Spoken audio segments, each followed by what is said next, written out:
മഹത്വമുണ്ടാകട്ടെ. നമ്മുടെ ഈ മാസത്തെ ഡെലിവറൻസ് ക്ലാസ്സിലേക്ക് കടക്കുന്നതിന് മുമ്പ് എല്ലാ കണ്ണുകളും അടച്ചു ഒന്ന് സമർപ്പിച്ചു കൊടുത്തു, ഒന്ന് ഏൽപ്പിച്ചു കൊടുത്തു. കർത്താവേ, ഇന്ന് പകൽക്കാലം ഞങ്ങളുടെ ഹൃദയങ്ങളെ സ്പർശിക്കും. പല മേഖലകളിലും ഞങ്ങൾക്ക് വിടുതൽ കിട്ടാതിരിക്കുന്നതിനാണ് ഒരുപാട് മേഖലകളിലേക്ക് ഇന്ന് പകൽക്കാലം കേൾക്കുന്ന ആ വചനത്തിൽ നിന്ന്, ഞങ്ങൾ പഠിച്ചുകൊണ്ടിരിക്കുന്ന അല്ലെങ്കിൽ പരിശുദ്ധാത്മാവ് പഠിപ്പിക്കുന്ന ആ തിരുവചനത്തിൽ നിന്ന് ഇന്ന് പകലും ഞങ്ങൾക്ക് സൗഖ്യത്തിനും ആശ്വാസത്തിനും സമാധാനത്തിനും ഞങ്ങളുടെ ആത്മാവിലുള്ള അങ്ങുമായുള്ള കൂട്ടായ്മയിലേക്കും വീണ്ടും മടക്കി വരുത്തുവാൻ, ഹൃദയം സമാധാനം കൊണ്ട് നിറയുവാൻ കർത്താവെ ഞങ്ങളുടെ കരങ്ങളിലേക്ക് സമർപ്പിക്കുക. ഒരുപാട് മേഖലകൾ ഞങ്ങൾക്ക് സൗഖ്യമാകാനുണ്ട്. ഞങ്ങൾക്ക് അങ്ങേപ്പോലെ ആകുവാൻ ഞങ്ങൾ ഏറെ വാഞ്ഛയോടെ തിരുമുമ്പിലിരിക്കുകയാണ്. അങ്ങയുടെ പരിശുദ്ധാത്മാവ് പഠിപ്പിക്കുന്നത് പോലെ വളരെ ശ്രദ്ധയോടെ ഞങ്ങൾക്കത് ഗ്രഹിച്ചറിയുവാൻ, ഞങ്ങളുടെ ഹൃദയത്തിൻ്റെ ആഴങ്ങളിലേക്ക് പതിച്ച് അകത്തു കിടക്കുന്ന മാലിന്യങ്ങളെ വലിച്ചെറിഞ്ഞ് കളഞ്ഞിട്ട് ഒരു പുതു മനുഷ്യനായി ജീവിക്കുവാൻ ഞങ്ങൾ അങ്ങയെ സമർപ്പിക്കുകയാണ്. ഞങ്ങൾക്ക് അസാധ്യം കർത്താവേ, ഞങ്ങളെ കൊണ്ട് സാധ്യമല്ല. ഞങ്ങളുടെ ഹൃദയത്തിന് ആഴത്തിൽ കിടക്കുന്നതൊന്നും ഞങ്ങളുടെ സ്വയമായി കളയുവാൻ ഞങ്ങൾക്ക് കഴിയില്ല. ഇന്ന് പകൽക്ക് അതിൻ്റെ ആത്മാവ് പ്രവർത്തിച്ചാൽ ആത്മാവിനാൽ സകലം സാധിക്കുമെന്ന് ഞങ്ങൾ പകൽക്കാലം വിളിച്ചു പറയുകയാണ്. ഞങ്ങളുടെ വിശ്വാസം ഏറ്റു പറയുകയാണ്. ഇന്ന് പകൽക്കാലം ഞങ്ങളെ അങ്ങ് ശുദ്ധീകരിച്ച് നിർമ്മലീകരിച്ച് നിർത്താൻ പോകുന്ന വലിയ കൃപക്കായി സ്തോത്രം. പിതാവ്, ഞങ്ങൾ ഒരുമിച്ച് വീണ്ടും സഭയായി ഞങ്ങളുടെ മുമ്പിലേക്ക് കടന്നു വരികയാണ്. കർത്താവ്, ഇന്നത്തെ ദിവസം അങ്ങയുടെ ആത്മാവ് ശക്തമായിട്ട് ഇടപെടുവാൻ, ഈ നിമിഷം മുതൽ എല്ലാ ഹൃദയത്തോട് സംസാരിക്കുവാൻ, മാനസാന്തരം വേണ്ടവർക്ക് മാനസാന്തരവും അനുതാപം വേണ്ടവർക്ക് അനുതാപവും, കർത്താവെ പൂർണ്ണമായും അങ്ങയുടെ ആത്മാവിനാൽ ബന്ധിക്കപ്പെടുന്ന ഒരു അനുഭവത്തിലേക്ക് ആവശ്യമായിരിക്കുന്നവർക്ക് അങ്ങനെയും കർത്താവെ ഇത് ഇടപെടുവാൻ തക്കവണ്ണം അങ്ങയുടെ ആത്മാവ് ഇടപെടും ഞാൻ പ്രാർത്ഥിക്കുകയാണ്. കർത്താവ്, ഞങ്ങളുടെ ഹൃദയത്തിലേക്ക് പലപ്പോഴും ഞങ്ങൾ അറിഞ്ഞു അറിയാതെ ഞങ്ങളുടെ ജീവിതത്തിൽ വന്നുപോയ കർത്താവ് തെറ്റുകൾ, പാപങ്ങൾ, അതിൻ്റെ പിന്നിൽ പ്രവർത്തിക്കുന്ന പൈശാചികൻ്റെ പ്രവൃത്തികൾ, കർത്താവ് അതിൻ്റെ പുറകിൽ പ്രവർത്തിക്കുന്ന സ്ട്രോങ് ഹോൾഡുകൾ, കർത്താവ് ഓരോ പാപത്തിൻ്റെ പുറകിലും പിശാചിൻ്റെതായ എല്ലാ ബന്ധനങ്ങളും അവൻ്റെ സ്ട്രോങ് ഹോൾഡ്സ് ഒക്കെ ഉണ്ട് ഞങ്ങൾ അറിയുന്ന കർത്താവ്, അവൻ്റെ മറവിടങ്ങളിലേക്ക് പറിച്ചെടുത്ത് വലിച്ചെറിഞ്ഞ് കളയുവാൻ ഇന്ന് പകൽക്കാലം കേൾക്കുന്ന വചനങ്ങൾ ആ സത്യം ഞങ്ങളെ സ്വതന്ത്രരാക്കി തീർക്കുവാൻ, സത്യം അറിയും സത്യം നിങ്ങളെ സ്വതന്ത്രരാക്കുക പറഞ്ഞ ആ കർത്താവിൻ്റെ വചനം ഞങ്ങൾ നെഞ്ചോട് ചേർത്ത് പിടിക്കുകയാണ്. കർത്താവ്, ഞങ്ങളുടെ ഹൃദയത്തിൽ അറിഞ്ഞോ അറിയാതെ ചെയ്തു പോയ പാപനിമിത്തം ഞങ്ങളുടെ ഹൃദയത്തിൻ്റെ കോടുകളിലേക്ക് ഭരിച്ചുകൊണ്ടിരിക്കുന്ന എല്ലാ ആ ഇരുളിൻ്റെ ആ മറവിടങ്ങൾ, സ്ട്രോങ് ഹോൾഡ്സ് എല്ലാം കർത്താവ് അത് പൊട്ടിച്ച് കളയുവാൻ ഇന്ന് പകൽക്കാലം ആ പാറയെ പിളർത്തുന്ന അങ്ങയുടെ വചനം ഇന്ന് പകൽക്കാലം ഞങ്ങളുടെ ഹൃദയത്തിലേക്ക് ഇറങ്ങുവാൻ ഞങ്ങളോട് പ്രാർത്ഥിക്കുകയാണ്. കർത്താവ്, ഞങ്ങളുടെ ഈ ജീവിതം ഏറ്റവും അങ്ങേക്ക് പ്രസാദകരമായി തീരുവാൻ, ഞങ്ങളുടെ സ്വർഗീയ പിതാവിനെ പ്രസാദിപ്പിച്ച് ഈ ഭൂമിയിലെ ജീവിതം കർത്താവ് ഞങ്ങൾക്ക് തീർപ്പാൻ അങ്ങ് ഞങ്ങളെ ഇന്ന് പകൽക്കാലം ശുദ്ധീകരിച്ച് നിർമ്മലീകരിക്കാൻ പോകുന്ന കൃപക്കായി സ്തോത്രം ചെയ്യും. വന്നവരെല്ലാം യേശുവിന്റെ നാമത്തിൽ അനുഗ്രഹിച്ച് പ്രാർത്ഥിക്കുന്നു. എല്ലാ ഹൃദയങ്ങളും ശാന്തമായി തീരുവാൻ സ്വർഗത്തോട് പ്രാർത്ഥിക്കുകയാണ്. എല്ലാ ഭാരങ്ങൾ, ദുഃഖങ്ങൾ, ആവലാദികളൊക്കെ കർത്താവ് എടുത്തു മാറ്റി കർത്താവ് അങ്ങയുടെ പരിശുദ്ധാത്മാവിൽ നിയന്ത്രിക്കപ്പെടുന്ന ഒരു ഹൃദയമുണ്ടാകുവാൻ ഞാൻ സ്വർഗത്തോട് പ്രാർത്ഥിക്കുന്നു. ഇന്ന് പകൽക്കാലം കേൾക്കുന്ന വചനങ്ങൾ പറവകൾ വന്ന് കൊത്തിക്കൊണ്ട് പകതിരിപ്പതാക്കപ്പെടണം. നമ്മുടെ ആത്മാവ് ഓരോ ഹൃദയത്തെയും ആ ഹൃദയത്തിൽ വീഴുന്ന വചനത്തെയും സൂക്ഷിക്കുവാൻ ഞാൻ സ്വർഗത്തോട് പ്രാർത്ഥിക്കുകയാണ്. കേൾക്കുന്ന വചനം തന്നെ കർത്താവ് മനുഷ്യ യാതൊരു കരങ്ങളുടെ ശക്തി കൊണ്ടല്ല, കേൾക്കുന്ന വചനം തന്നെ ആ ഹൃദയത്തിൽ പിശാചിന്റെ ബന്ധനങ്ങളെ, പിശാചിന്റെ കർത്താവ് ആ മറവിടങ്ങളെ തകർത്ത് കളയുന്ന അനുഭവങ്ങൾ ഇന്ന് പകൽക്കാലം ഉണ്ടാകേണ്ടതിന് ഞങ്ങൾ അങ്ങോട്ട് നിലവിളിച്ചു പ്രാർത്ഥിക്കുകയാണ്. കേൾക്കുമ്പോൾ തന്നെ അതിലെ വിടുതൽ സംഭവിക്കുവാൻ ഇന്ന് പകൽക്കാലം അങ്ങ് ചെയ്യുന്ന വലിയ കൃപക്കായി നന്ദി പറയുന്നു.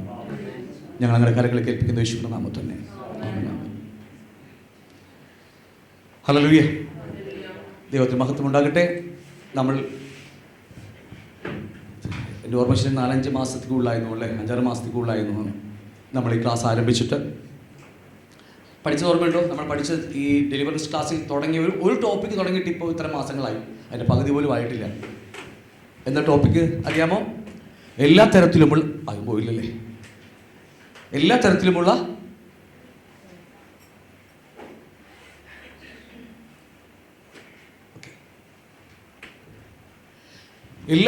ആത്മീയ ബലഹീനതയുടെയും ബന്ധനങ്ങളുടെയും രോഗങ്ങളുടെയും മുമ്പെയുള്ള മരണത്തിൻ്റെയും മൂലകാരണങ്ങളെക്കുറിച്ചാണ് നമ്മൾ കഴിഞ്ഞ മാസങ്ങളേറെ കണ്ടുകൊണ്ടിരിക്കുന്നത്. ഒന്നുകൂടി ആവർത്തിക്കാം.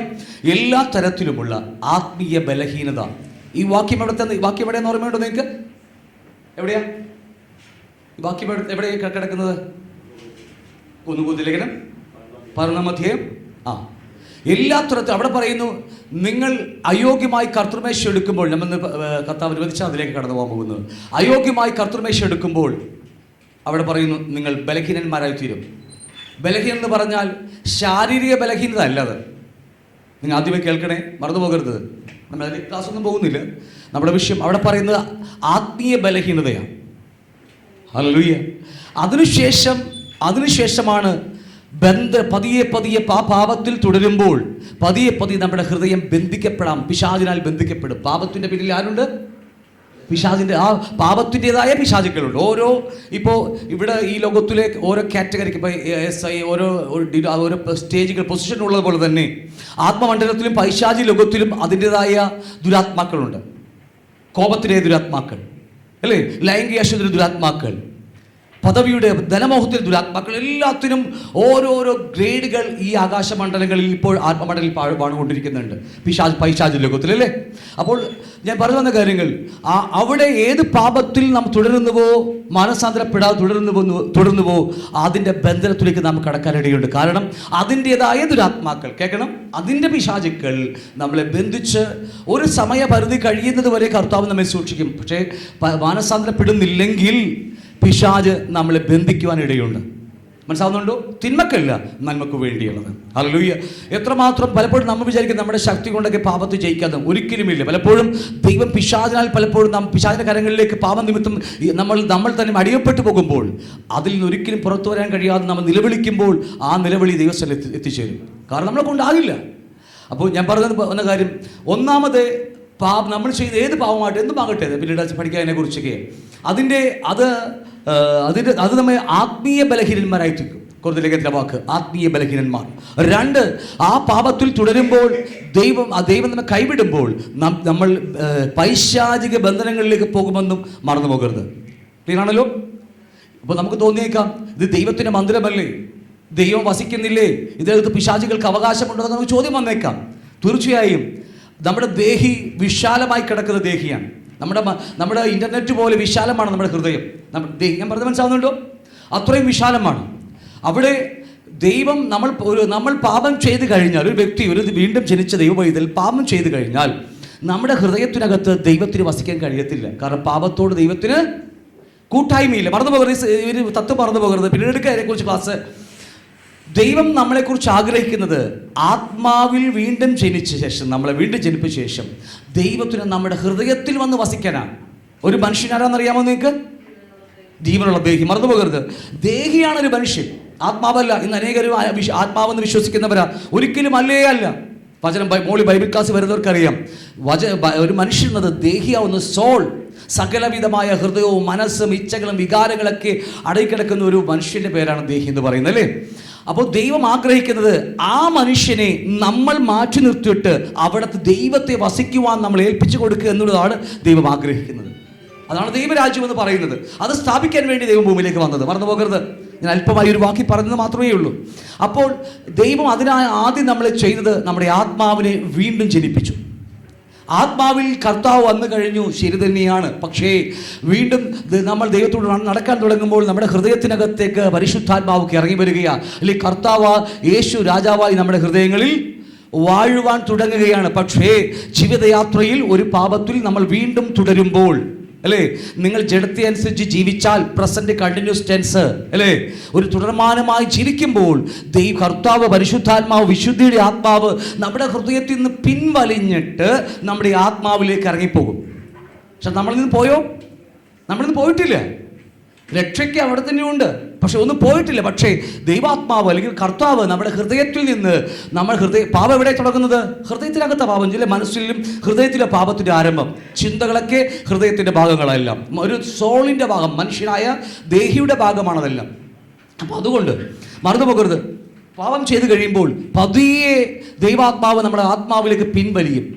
ഈ നിമിഷം മുതൽ ദുരാത്മാക്കൾക്ക് നമ്മുടെ അകത്തേക്ക് എൻട്രി ഉണ്ട്. നിങ്ങൾ പറഞ്ഞ മനസ്സിലാവുന്നുണ്ടോ? ഹല്ലേലൂയ. നമ്മുടെ സോളിലേക്ക്, നമ്മുടെ ഹൃദയത്തിൻ്റെ ഓരോ കോണിലേക്ക്, മനസ്സുകളിലേക്ക് ദുരാത്മാവിന് എൻട്രി ഉണ്ട് എന്ന കാര്യം മറന്നു പോകരുത്. ഹല്ലേലൂയ. ഈ 2 Corinthians 4 വാക്യം പറയുന്നതിന് വാക്യമില്ലേ, ദൈവപ്രതിമയായ ക്രിസ്തുവിൻ്റെ തേജസ്സുള്ള സുവിശേഷം ശോഭിക്കാതിരിപ്പാന്നൊക്കെ വേണം. ഈ ലോകത്തിന് ദൈവമായ അല്ലെ പ്രഭുവായ പിശാച് അവിശ്വാസികൾ കൊരിന്ത് സഭക്കാർ നമ്മുടെ മനസ്സിനെ കുഴാക്കി, നമ്മുടെ മനസ്സിനെ പോലും പിശാച് ബന്ധിച്ചു വെച്ചിരിക്കുക. ഞാൻ പറഞ്ഞ മനസ്സിലാവുന്നുണ്ട് നിങ്ങൾക്ക്? എത്ര പറഞ്ഞിട്ട് മനസ്സാന്തരപ്പെടാതെ വരുമ്പോഴാണ് ദൈവാത്മാവ് ആത്മാവിലേക്ക് പിൻവലിയുമ്പോൾ നമ്മുടെ ദേഹിയെ വിട്ടുകൊടുക്കും. അവിടെയാണ് ദുരാത്മാക്കൾക്ക് നമ്മുടെ അകത്തേക്ക് എൻട്രി ഉള്ളത്. അത് നിമിത്തമാണ് 2ാമത്തെ സെറ്റ് വരുന്നത്, ബന്ധനങ്ങളുടെയും. മനസ്സിലാവുന്നുണ്ടോ? പിന്നെ ആ പാപത്തിൽ നിന്ന് രക്ഷപ്പെടുമ്പോൾ നമുക്കൊന്നും ആവില്ല.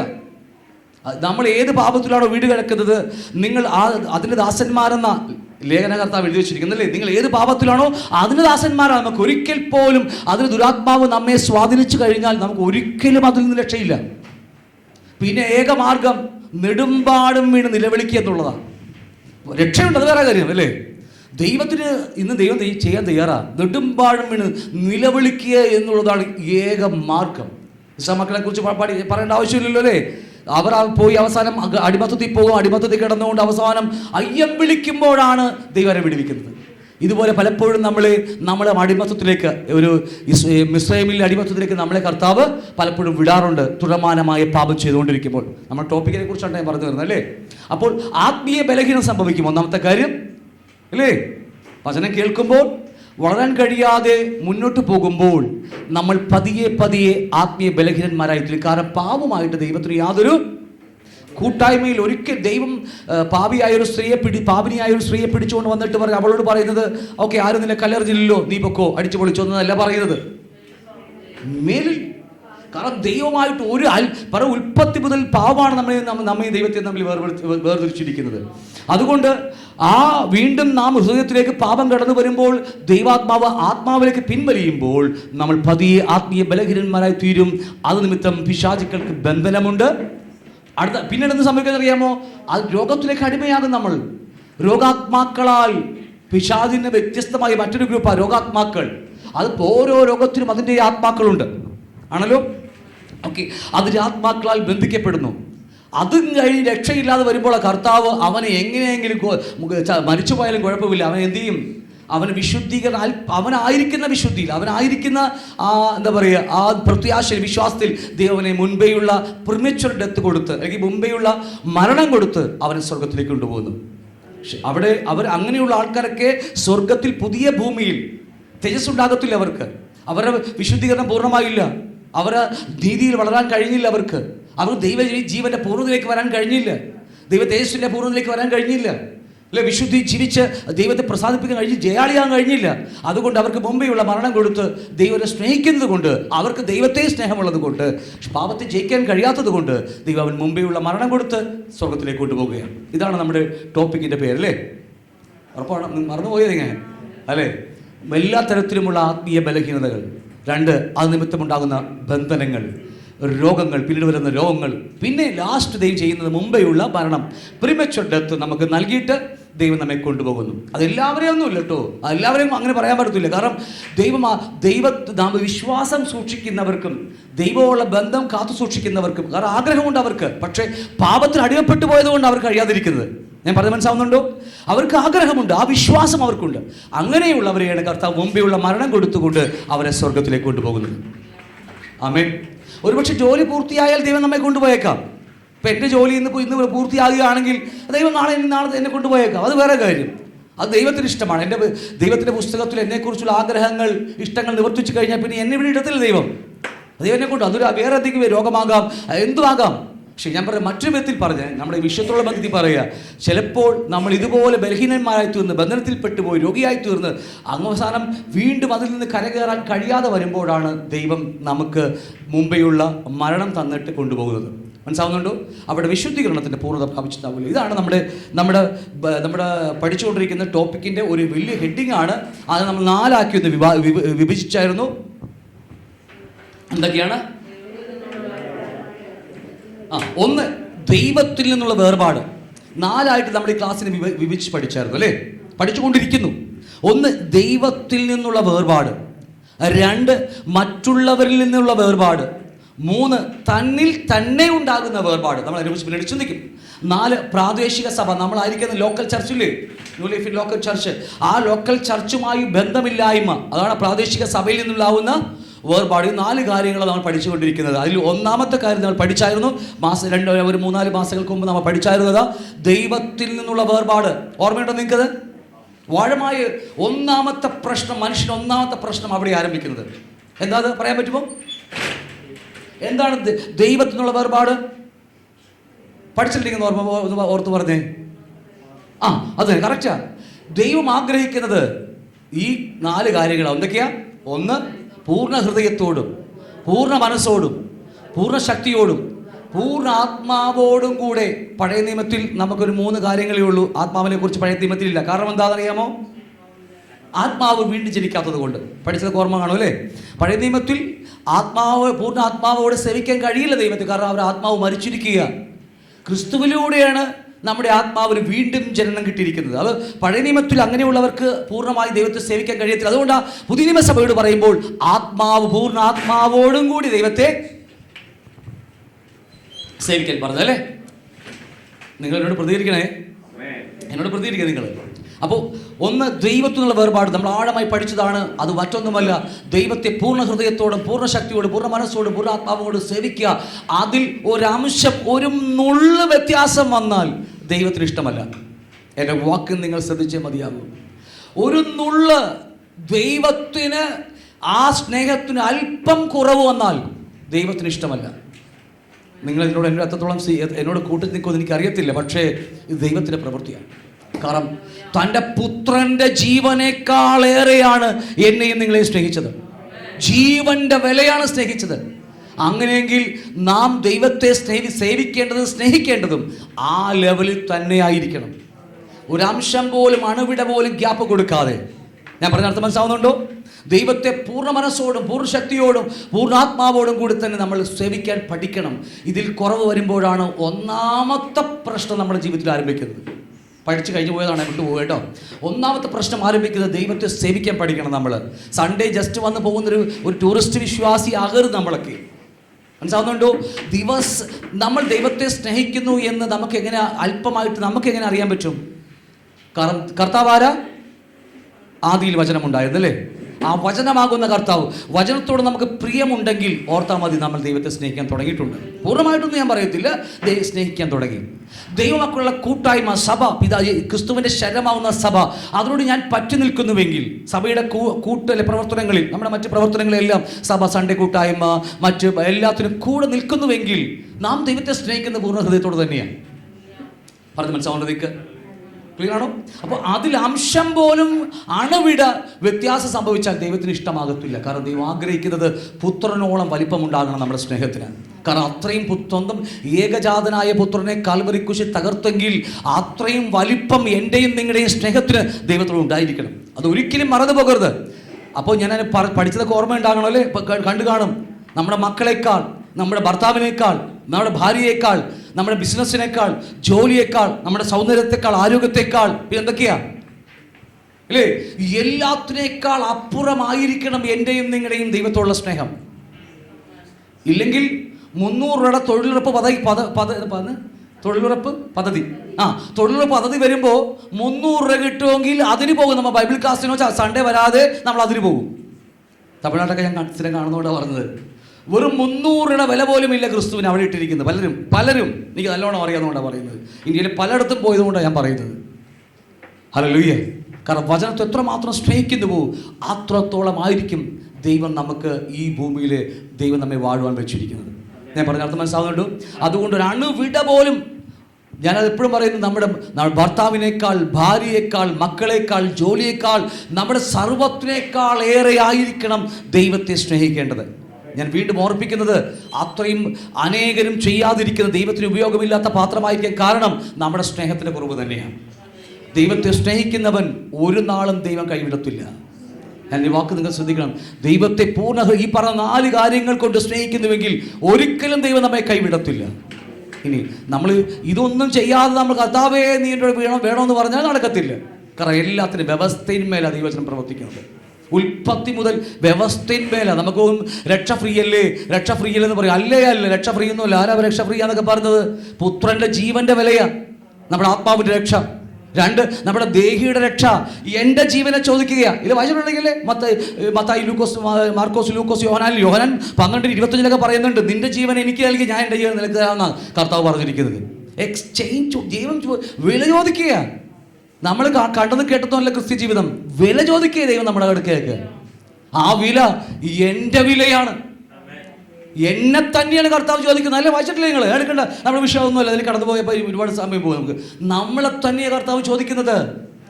അവിടെ ഞാൻ എൻ്റെ വീട്ടിൽ ചോദിച്ചില്ല, ഞാൻ എൻ്റെ അച്ഛനോട് ചോദിച്ചില്ല, അമ്മയോട് ചോദിച്ചു, ഒന്നുമല്ല. ഇവിടെ നിന്നെ തരാൻ പറ്റുമോ?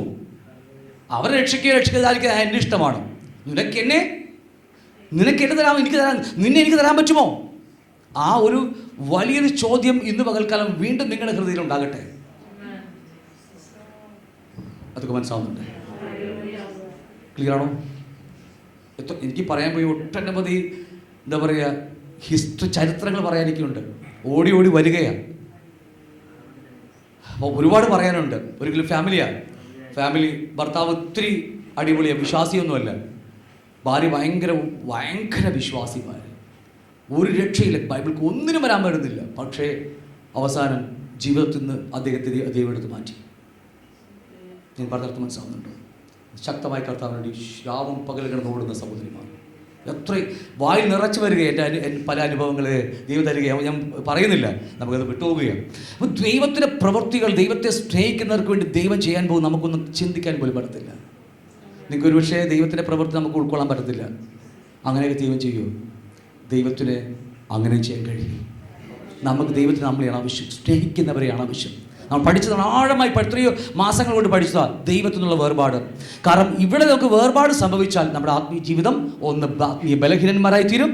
2, ബന്ധനത്തിലേക്ക് വരും. ദൈവത്തെ സ്നേഹിക്കാൻ കഴിയുന്നില്ലെങ്കിൽ നമ്മൾ ബന്ധിക്കപ്പെടാൻ ഇടയുണ്ട് നമുക്ക്. കാരണം നമ്മുടെ സ്നേഹം വേറെ എവിടെയെങ്കിലും പോകും. ദൈവത്തിൻ്റെ സൃഷ്ടിപ്പിൽ മനുഷ്യനെ സൃഷ്ടിക്കുമ്പോൾ നമുക്ക് സ്നേഹിച്ചേ മതിയാവൂ. നമ്മുടെ സൃഷ്ടിപ്പിൽ അങ്ങനെയാണ് കിടക്കുന്നത്. ഒന്നിലെ ദൈവത്തെ സ്നേഹിക്കുക, അല്ലെങ്കിൽ ആ സ്നേഹം വേറെ എവിടെയെങ്കിലൊക്കെ പോകും, വഴിവിട്ട്. അല്ലേ, പറഞ്ഞ മനസ്സിലാകുന്നുണ്ടോ? അതൊക്കെ വഴിവിട്ട് പോകും. ഞാൻ വീണ്ടും പറയുന്നു, ദൈവത്തെ സ്നേഹിക്കേണ്ടത് ദൈവത്തെ മാത്രം സ്നേഹിച്ച് പഠിക്കുക. കാരണം ഇല്ലെങ്കിൽ ആ സ്നേഹം ഭാര്യയോടോ, ഭർത്താവിനോടോ, മാനുഷികമായ ഭർത്താവിനോടോ, ഇല്ലെങ്കിൽ നമ്മുടെ ബിസിനസ്സിനോടോ, അല്ലേ, നമ്മുടെ ജോലിയിൽ, ചിലർക്ക് ജോലിയാണ് വലിയ കാര്യങ്ങൾ, ചിലർക്ക് സ്വന്തം ബിസിനസ് ആയിരിക്കും വലിയ മോഹം. കാരണം അവരുടെ സ്നേഹം മുഴുവൻ എങ്ങോട്ട് ഇട്ടിരിക്കുന്നത്? കാരണം ദൈവത്തിന് മനുഷ്യനെ സൃഷ്ടിപ്പിൽ മനുഷ്യൻ്റെ അകത്ത് സ്നേഹമുണ്ട്, ഇല്ലേ? ആ സ്നേഹം ആരിലേക്കെങ്കിലും മറിഞ്ഞു പോകും, അത് റൂട്ട് തെറ്റിപ്പോകാനിടയുണ്ട്. അപ്പം അതുകൊണ്ട് മറന്നു പോകരുത്, നാം ദൈവത്തെ സ്നേഹിച്ച് പഠിച്ചേ മതിയാകൂ. പഠിക്കണം നമ്മൾ. ഈ ആയുസ് അതിനു വേണ്ടിയാ പെടുത്തിയിട്ട് നമ്മളെ സ്വർഗത്തിൽ കൊണ്ടുപോകാതിരിക്കുന്നത് എന്താണെന്നറിയാമോ? നമ്മളെ ഇവിടെ ഇട്ട് പഠിപ്പിക്കാൻ വേണ്ടിയാ. ഒന്ന്, ദൈവത്തെ സ്നേഹിച്ച് പഠിക്കുക. നമ്മൾ അപ്പാ, അല്ലേ, അപ്പാ പിതാവേ, പിന്നെ എങ്ങനെയല്ലേ അപ്പ എന്നൊക്കെ വിളിച്ച് നമ്മൾ കർത്താവിനൊക്കെ വിളിച്ച് പഠിക്കുക, നാവ് വളച്ചെടുക്കുക. നമ്മൾ ഒരുപാട് പറഞ്ഞു പോയാൽ എന്നാലും കർത്താവിൻ്റെ ചിന്തകൾ മാത്രം പറയുക കേട്ടോ. ഒന്ന്, ദൈവത്തിനുള്ള വേർപാട്.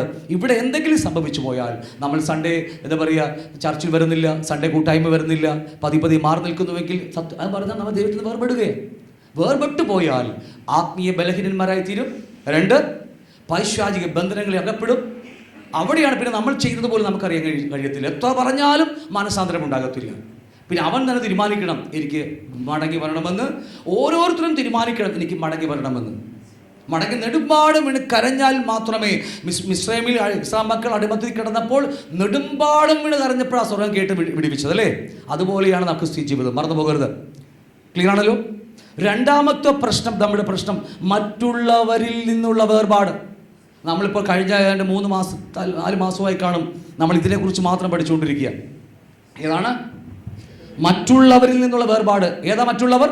സഭവിശ്വാസികൾ, നമ്മുടെ വിശ്വാസ സമൂഹത്തിനെ കുറിച്ചാണ് പറയുന്നത്. ക്രിസ്തു ശരീരത്തിന്റെ മറ്റവയവങ്ങളെ കുറിച്ചാണ് പറയുന്നത്. മറ്റുള്ളവരിൽ നിന്നുള്ള വേർപാട്. ഒരിക്കൽ പോലും നമുക്ക് വേർപെട്ട് നിൽക്കാൻ കഴിയത്തില്ല. മറന്നു പോകരുത്. സൺഡേ വന്ന് സഭവിശ്വാസികളുമായി നമ്മുടെ 100 പേര് സഭയിലുണ്ടെങ്കിൽ, അല്ലെങ്കിൽ ഒരു 150-200 പേര് സഭയുണ്ടെങ്കിൽ, നമ്മളെല്ലാ അവയവങ്ങളുമായി ബന്ധിക്കപ്പെട്ട് കിടക്കുകയാണ്. ഈ ശരീരം നോക്കിയേ, വ്യത്യസ്തമായ 1 രൂപ സാമ്യമില്ലാത്ത, അല്ലെ, രൂപസാമ്യമില്ലാത്ത അവയവങ്ങൾ, വ്യത്യസ്തമായ അവയവങ്ങൾ. സഭയെക്കുറിച്ച് പഠിക്കും നമ്മൾ അതിനെക്കുറിച്ച്. ഒരു രൂപസാദൃശ്യമില്ല, അല്ലേ, ഒരു രൂപസാദൃശ്യമില്ലാത്ത വ്യത്യസ്തമായ അവയവങ്ങൾ കൂട്ടിച്ചേർത്ത് വെച്ചിരിക്കുന്നത് ഈ കാണുന്നത്. ശരീരം എന്ന് നമ്മൾ വിളിക്കുമ്പോൾ ശരീരമല്ല ഇത് വ്യത്യസ്തമായ അവയവങ്ങളുടെ കൂട്ടമാണിത്. ഈ വിരലും ഈ വിരലും തമ്മിൽ ഒരു ബന്ധവുമില്ല. ഈ കണ്ണ് തമ്മിൽ ഒരു ബന്ധവുമില്ല. ഇത് കാഴ്ച കുറവാണ്. അപ്പോൾ എന്തുവാകട്ടെ, എല്ലാം നമുക്ക് തോന്നുന്നില്ല രണ്ടും ഒരേപോലെ ഇരിക്കും. പക്ഷെ അല്ല, ഒരുപാട് വ്യത്യാസമുണ്ട്. ഇങ്ങനെ ഒരുപാട് വ്യത്യാസമുള്ള പല അവയവങ്ങൾ കൂട്ടിച്ചേർത്ത് വെച്ചിരിക്കുകയാണ് ഈ നമ്മുടെ ക്രിസ്തുവിന്റെ ശരീരത്തെ. അതിൽ നിന്ന് മാറി നിന്നാൽ, മറ്റുള്ളവരിൽ നിന്ന് നാം മാറി നിന്നാൽ, ഒരു പ്രൈസിനോട് ഹല്ലേലൂയൊക്കെ കൊടുത്ത്, അല്ലേ, ഒന്ന് സ്നേഹചുംബനമൊക്കെ കൊടുത്ത്, അല്ലേ, പുരുഷന്മാർ പ്രതി എടുത്ത് പറഞ്ഞേക്കും, പുരുഷന്മാരും സ്ത്രീകളോട് തമ്മിൽ സ്നേഹചുംബനം കൊടുത്ത് നമ്മൾ പോകുന്നില്ലെങ്കിൽ അവിടെയാണ് രണ്ടാമത്തെ പരിപാടി സംഭവിക്കുന്നത്. മറ്റുള്ളവരിൽ നിന്നുള്ള വേർപാട് ഭയാനകമാണ്. നമ്മളറിയില്ല, അറിയാതെ പതിയെ നാം ദൈവത്തിൽ നിന്ന് അകന്നു പോകുന്നു. രണ്ട്, മറ്റുള്ളവർ അകന്നു പോകുമ്പോൾ അവിടെ ആത്മീയ ബലഹീനത സംഭവിക്കും. ആത്മീയ ബലഹീനത ഉള്ളവരെ നോക്കിയാൽ മതി, എവിടെയെങ്കിലും അവർ ഇതുപോലെ സംഭവിച്ചിട്ടുണ്ടാവും. ഒന്നിൽ സഭയോട് ദൈവത്തിലുള്ള സ്നേഹത്തിൽ നിന്നായിരിക്കും, അല്ലെങ്കിൽ മറ്റുള്ളവരിൽ നിന്നുള്ള വേർപാടായിരിക്കും അവർക്ക്. ഞാൻ ഈ പറഞ്ഞ മനസ്സാവുന്നുണ്ടോ? അതുകൊണ്ട് നമ്മുടെ കൂട്ടുവിശ്വാസികൾ നമ്മൾ പരസ്പരം നമ്മൾ പരിശോധിക്കണം. എൻ്റെ സഹോദരൻ ഇന്നലെ കണ്ടില്ലല്ലോ, ഒരു കഴിഞ്ഞ കണ്ടില്ലല്ലോ, അല്ലേ, നമ്മൾ ചെക്ക് ചെയ്യുമ്പോൾ അവരെവിടെയും വീണ്ടുണ്ടെങ്കിൽ പെട്ടെന്ന് അറിയാൻ കഴിയും. എത്രയും വേഗം മടക്കി വരുത്തുക നമ്മുടെ ഉത്തരവാദിത്തമാണത്. നമ്മൾ കായീൻ പറഞ്ഞതുപോലെ, ഞാൻ എൻ്റെ സഹോദരൻ്റെ കാവൽക്കാരെന്ന് ചോദിച്ച പോലെ നമ്മൾ അത് തന്നെ കാവൽക്കാർ തന്നെയാണ്. കാരണം ഇതിന് ഒരു കഷ്ടം വന്നാൽ എൻ്റെ കണ്ണും മൂക്കും നാക്കും ഒക്കെ ഇവിടെ വന്നിരിക്കും. വരുന്നില്ലെങ്കിൽ ഞാൻ ഇത് അല്ലേ, ഇതിനെ സ്നേഹിക്കുന്നില്ല. പക്ഷെ ഒരിക്കലും നമ്മൾ അങ്ങനെ ചെയ്യത്തില്ല. അപ്പോൾ എന്തുവാകട്ടെ, വിട്ടു പോകുന്നു, നമ്മുടെ വിഷയം ഒരുപാട് മുന്നോട്ട് പോകുന്നു. മറ്റുള്ളത് വേർപാട്, അതാണ് ഇപ്പോൾ നമ്മൾ ചിന്തിച്ചുകൊണ്ടിരിക്കുന്നത്, അല്ലേ, കുറച്ച് നാളായിട്ട്. പിന്നെ അടുത്തത് പിന്നീട് പഠിക്കാൻ പോകുന്നത് തന്നിൽ തന്നെ ഉണ്ടാകുന്ന വേർപാട് എന്ന് പറഞ്ഞാൽ, അനേക വിശ്വാസികൾ, അനേക മനുഷ്യരുടെയും പ്രശ്നം ഇതാണ്. എന്നെ കൊള്ളത്തില്ല, എന്നെ കാണാൻ വലിയ ഭംഗിയില്ല, ഞാൻ ഇവിടെ അല്ല ജനിക്കേണ്ടത്, അല്ലെങ്കിൽ ഞാനൊരു കോളനി അല്ല ജനിക്കേണ്ടത്, ഞാൻ അമേരിക്കയിൽ ജനിക്കേണ്ടവനായിരുന്നു എന്നൊക്കെ പറഞ്ഞ് നമ്മൾ തന്നെ എപ്പോഴും പുച്ഛമായി കാണുന്ന അനുഭവങ്ങളൊക്കെയുണ്ട്. പക്ഷെ ദൈവം നമ്മളെ സൃഷ്ടിച്ചത് ദൈവത്തിന് ഒരിക്കലും തെറ്റുപറ്റിയിട്ടില്ല. മറന്നുപോകും, ഒരിക്കലും തെറ്റുപറ്റിയിട്ടില്ല. നമ്മൾ ഈ ഗുണത്തിൽ സൃഷ്ടിച്ചാലേ നാം ദൈവത്തെ അറിയുന്നുള്ളെങ്കിൽ ദൈവം അങ്ങനെ സൃഷ്ടിക്കും. ഒരു കൈയില്ലാതെ, കാലില്ലാതെയോ, കണ്ണില്ലാതെയോ, സൗന്ദര്യമില്ലാതെയോ, പഠിപ്പില്ലാതെയോ എന്ന് പാകട്ടെ, അല്ലേ, ദൈവത്തിന് അറിയാം. ദൈവത്തിന് തെറ്റുപറ്റുകയില്ല എന്ന കാര്യം നിങ്ങൾ മറന്നു പോകരുത്. അതാണ് മൂന്നാമത്തെ കാര്യം. അതിനെക്കുറിച്ച് നമുക്ക് പിന്നീട് ചിന്തിക്കും. 4, പ്രാദേശിക സഭയിൽ നിന്നുള്ള വേർപാട്. നമ്മൾ സഭ കൂട്ടായ്മ കൂടുന്നില്ലെങ്കിൽ തീർച്ചയായും ഓർത്താൽ മതി, എവിടെയെങ്കിലും നാം പെട്ടിട്ടുണ്ടാകും.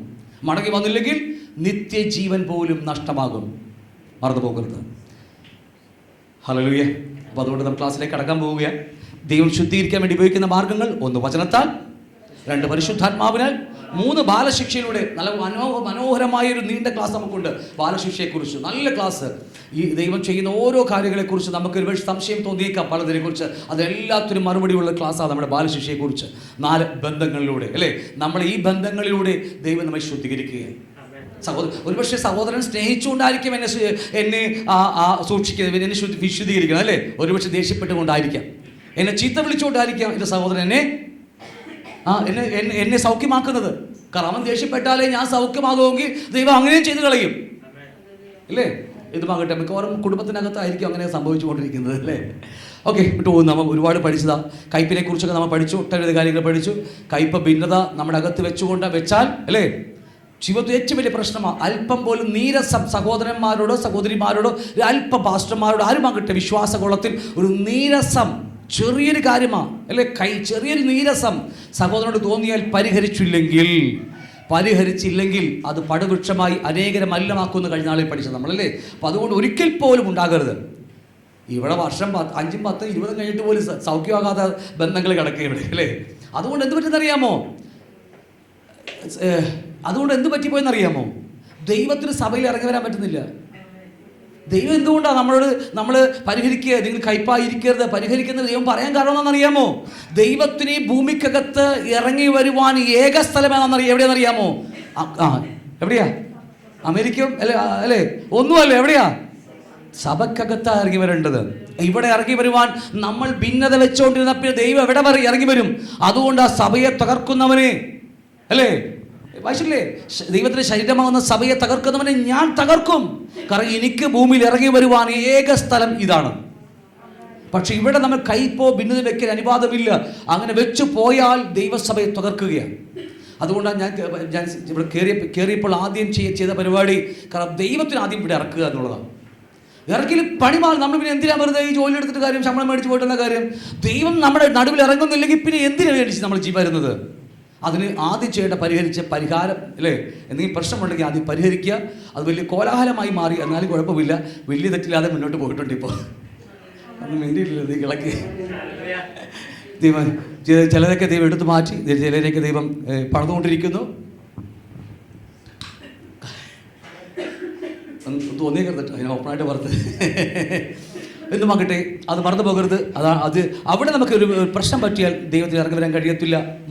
ഒന്നാമത്തെ കാര്യം, മുഖ്യ കൽപ്പനയോടുള്ള ബന്ധത്തിൽ ദൈവത്തെ പൂർണ്ണ ഹൃദയത്തോടെ സ്നേഹിക്കുക എന്ന് പറഞ്ഞ അതേ വെയിറ്റ് തന്നെയാണ് സഹോദരന്മാരെ സ്നേഹിക്കുക എന്നുള്ളത്, അല്ലേ?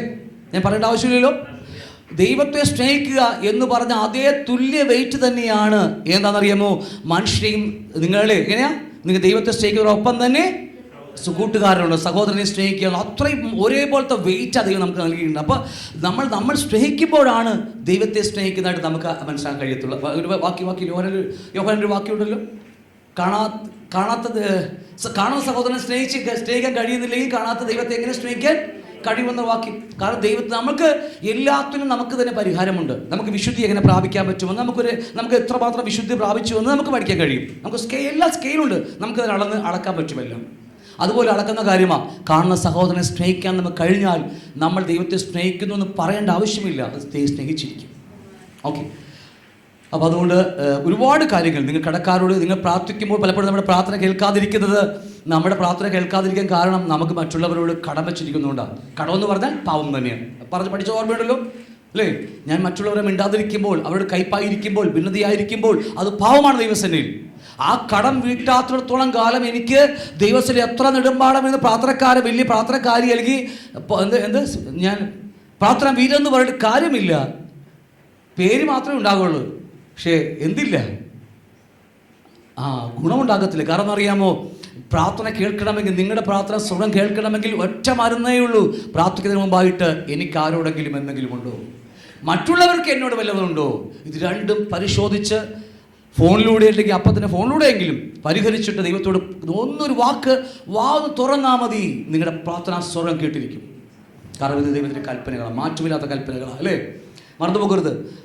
കാരണം നമ്മുടെ പ്രാർത്ഥന ദൈവം കേൾക്കാതെ ഇന്ന് നമ്മുടെ പ്രാർത്ഥനക്കാരെന്നൊക്കെ പറഞ്ഞ് നമ്മളിങ്ങനെ പ്രയർ വീരെന്നൊക്കെ പറഞ്ഞ് പോകുമ്പോൾ ഓർക്ക് പലപ്പോഴും നമ്മുടെ പ്രാർത്ഥന കേൾക്കുന്നു, ദൈവം സ്വർഗം പോലും കേൾക്കുന്നില്ല. കാരണം ഒറ്റ റീസണാണ് ഈ റീസൺ, നമ്മുടെ കടക്കാരോട് ഞങ്ങൾ ക്ഷമിച്ചിരിക്കുന്നത് പോലെയാണ് ദൈവം ഞങ്ങളോട് ക്ഷമിച്ചിരിക്കുന്നത്. അതുകൊണ്ട് ഞങ്ങളുടെ പിഴകൾ ക്ഷമിച്ചാൽ മനുഷ്യൻ മറ്റുള്ളവരുടെ പിഴകൾ ക്ഷമിച്ചാൽ സ്വർഗസ്ഥനായ നിങ്ങളുടെ പിതാവ് നിങ്ങളോട് ക്ഷമിക്കുമെന്ന് നമ്മൾ കഴിഞ്ഞ ദിവസങ്ങളൊക്കെ ഒട്ടനവധി കണ്ടതാണ്. മറ്റുള്ളവരോട് ക്ഷമിക്കുന്നതിൻ്റെ അടിസ്ഥാനത്തിലാണ് നമ്മുടെ പാപക്ഷമ കിട്ടുന്നത്, അല്ലേ? ഓക്കെ, നമ്മളിത് കൂട്ടായ്മ കൂടി ഇവിടെ വന്ന് ഡെലിവറൻസ് ക്ലാസ് കൂടിയതുകൊണ്ട് കാര്യമില്ല കേട്ടോ. വചനം കേൾക്കുമ്പോൾ നമ്മുടെ ഹൃദയത്തിൽ അതിന് പ്രതികരണം ഉണ്ടാകണം. അത് തെറ്റുപറ്റിയ കർത്താവ് തെറ്റാണെന്ന് ഞാൻ ദൈവത്തോടെ ഇരിപ്പിൽ നിങ്ങൾ പറയണം. ആരും കേൾക്കണമെന്നില്ല. നിങ്ങളുടെ ഹൃദയത്തിൽ ദൈവത്തോട് പറഞ്ഞാൽ ആ സെക്കൻഡിൽ നിങ്ങൾക്ക് ഡെലിവറൻസാണ്. ഓക്കെ, ഒരുപാട് കാര്യങ്ങൾ നമ്മൾ അതിനെക്കുറിച്ച് ചിന്തിച്ചായിരുന്നു. കർത്താവിൻ്റെ പ്രാർത്ഥന പോലും അല്ലേ, പിതാവ് ഇവർ ചെയ്യുന്നത് ഇന്നതെന്ന് അറിയായിക്കൊണ്ട് ഇവരോട് ക്ഷമിക്കണമെന്ന് നമ്മൾ കഴിഞ്ഞ ദിവസം പഠിച്ചതാണ്. കർത്താവിൻ്റെ പ്രാർത്ഥന അങ്ങനെയാണ്. നമ്മൾ മറ്റുള്ളവരോട് അവരെന്തൊക്കെ നമ്മോട് ചെയ്താലും നമ്മൾ അവരോട് ക്ഷമിക്കാനുള്ള കാര്യം, ക്രിസ്തുവിൽ ദൈവം നമ്മോട് ക്ഷമിച്ചതുപോലെയാണ് നമ്മളും ക്ഷമിക്കേണ്ടത്. എങ്ങനെയാണ് ക്രിസ്തുവിൽ ദൈവം നമ്മോട് ക്ഷമിച്ചത്? ഈ വാക്യം മറന്നുപോയാൽ എല്ലാം പോയി കേട്ടോ. ഈ ഞാൻ പറഞ്ഞ വാക്യം എങ്ങനെയാണ് ദൈവം ക്രിസ്തുവിൽ നമ്മോട് ക്ഷമിച്ചത് പറഞ്ഞു.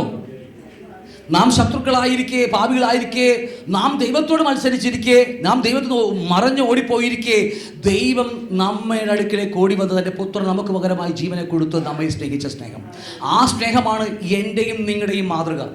അതുകൊണ്ട് മറ്റുള്ളവർ എന്നോട് നിന്ദിച്ചാലും പരിഹസിച്ചാലും എന്നെ തള്ളിയാലും കൊന്നാലും എൻ്റെ ഇതെല്ലാം തട്ടിപ്പറിച്ചു പോയാലും നാം അവരുടെ അടുക്കൽ പോയി സ്നേഹിക്കുക എന്നുള്ളതാണ് യഥാർത്ഥമായ ക്രിസ്തീയ അടിസ്ഥാനം. ഞാൻ പറയേണ്ട ആവശ്യമില്ല, ആഴമായി എടുത്തത് നമ്മളതിനെക്കുറിച്ച്, അല്ലേ? അപ്പം അതുകൊണ്ട് ഈ സിസ്റ്റം, ഈ ഒരു തത്വം നിങ്ങൾ മറന്നു പോകരുത്. ആരെല്ലാം എന്തൊക്കെ പറഞ്ഞാലും നമ്മൾ അവരുടെ അടുക്കൽ കടന്നു പോകുക. ഹല്ലേലൂയ. ഒരുപക്ഷെ ദൈവം എനിക്ക് സംഭവം ഉണ്ടായി, പ്രശ്നമുണ്ടായപ്പോൾ ദൈവം പറഞ്ഞു ഒരാഴ്ച മൗനമായിരിക്കാൻ പറഞ്ഞു. ഞാൻ ഒരാഴ്ച മൗനമായിരുന്നു. പിന്നെ എന്നിട്ടും ഞാൻ ദൈവം പറഞ്ഞു ചെല്ലാൻ പറഞ്ഞു, കടന്നു ചെന്നു. അപ്പോൾ അവിടെ നമുക്ക് ചില സമയങ്ങൾ ദൈവം തരുന്നത് ചിലർക്ക് നന്മക്ക് വേണ്ടിയാണ്, പരിശോധിക്കാനുള്ള സമയങ്ങളാണ്, മാനസാന്തരപ്പെടാനുള്ള സമയങ്ങളാണ്. ഓക്കെ, അപ്പം അതുകൊണ്ട് നമ്മൾ ദൈവത്തെ അനുസരിക്കുക, കാര്യങ്ങൾ മറന്നു പോകരുത്. ഇതൊക്കെ ഓൾറെഡി രക്ഷിക്കപ്പെട്ടിരിക്കുമ്പോൾ തന്നെ, ദൈവരാജ്യം നമ്മുടെ അകത്തുള്ളപ്പോൾ തന്നെ നമ്മൾ പലപ്പോഴും നമ്മൾ സഹോദരങ്ങളുമായിട്ട് അടി ഉണ്ടാക്കാറുണ്ട്, അല്ലേ? മറന്നു പോകരുത്. അകത്ത് എന്തുണ്ട്? രക്ഷിക്കപ്പെട്ടവരാ. പക്ഷെ ഹൃദയത്തിൽ നിന്ന് ആത്മാവ് മാറിക്കഴിയുമ്പോൾ നമ്മൾ തനി ജഡികന്മാരായി തീരും. പക്ഷെ അകത്തെന്തുണ്ട്? ആത്മാവിൽ ദൈവരാജ്യമുണ്ട്, വിശ്വാസം തന്നെയാണ്. പക്ഷേ ഹൃദയത്തിനകത്ത് ദൈവരാജ്യം പാപം ചെയ്ത് നമ്മുടെ ഹൃദയത്തിൽ നിന്ന് കർത്താവ് മാറ്റപ്പെട്ട ആത്മാവിലേക്ക് പിൻവലിയുമ്പോൾ, അല്ലേ, നമ്മുടെ ഹൃദയത്തിൽ പിന്നെ പ്രവർത്തിക്കാൻ തുടങ്ങുന്ന മുഴുവനും മറ്റവനാണ്.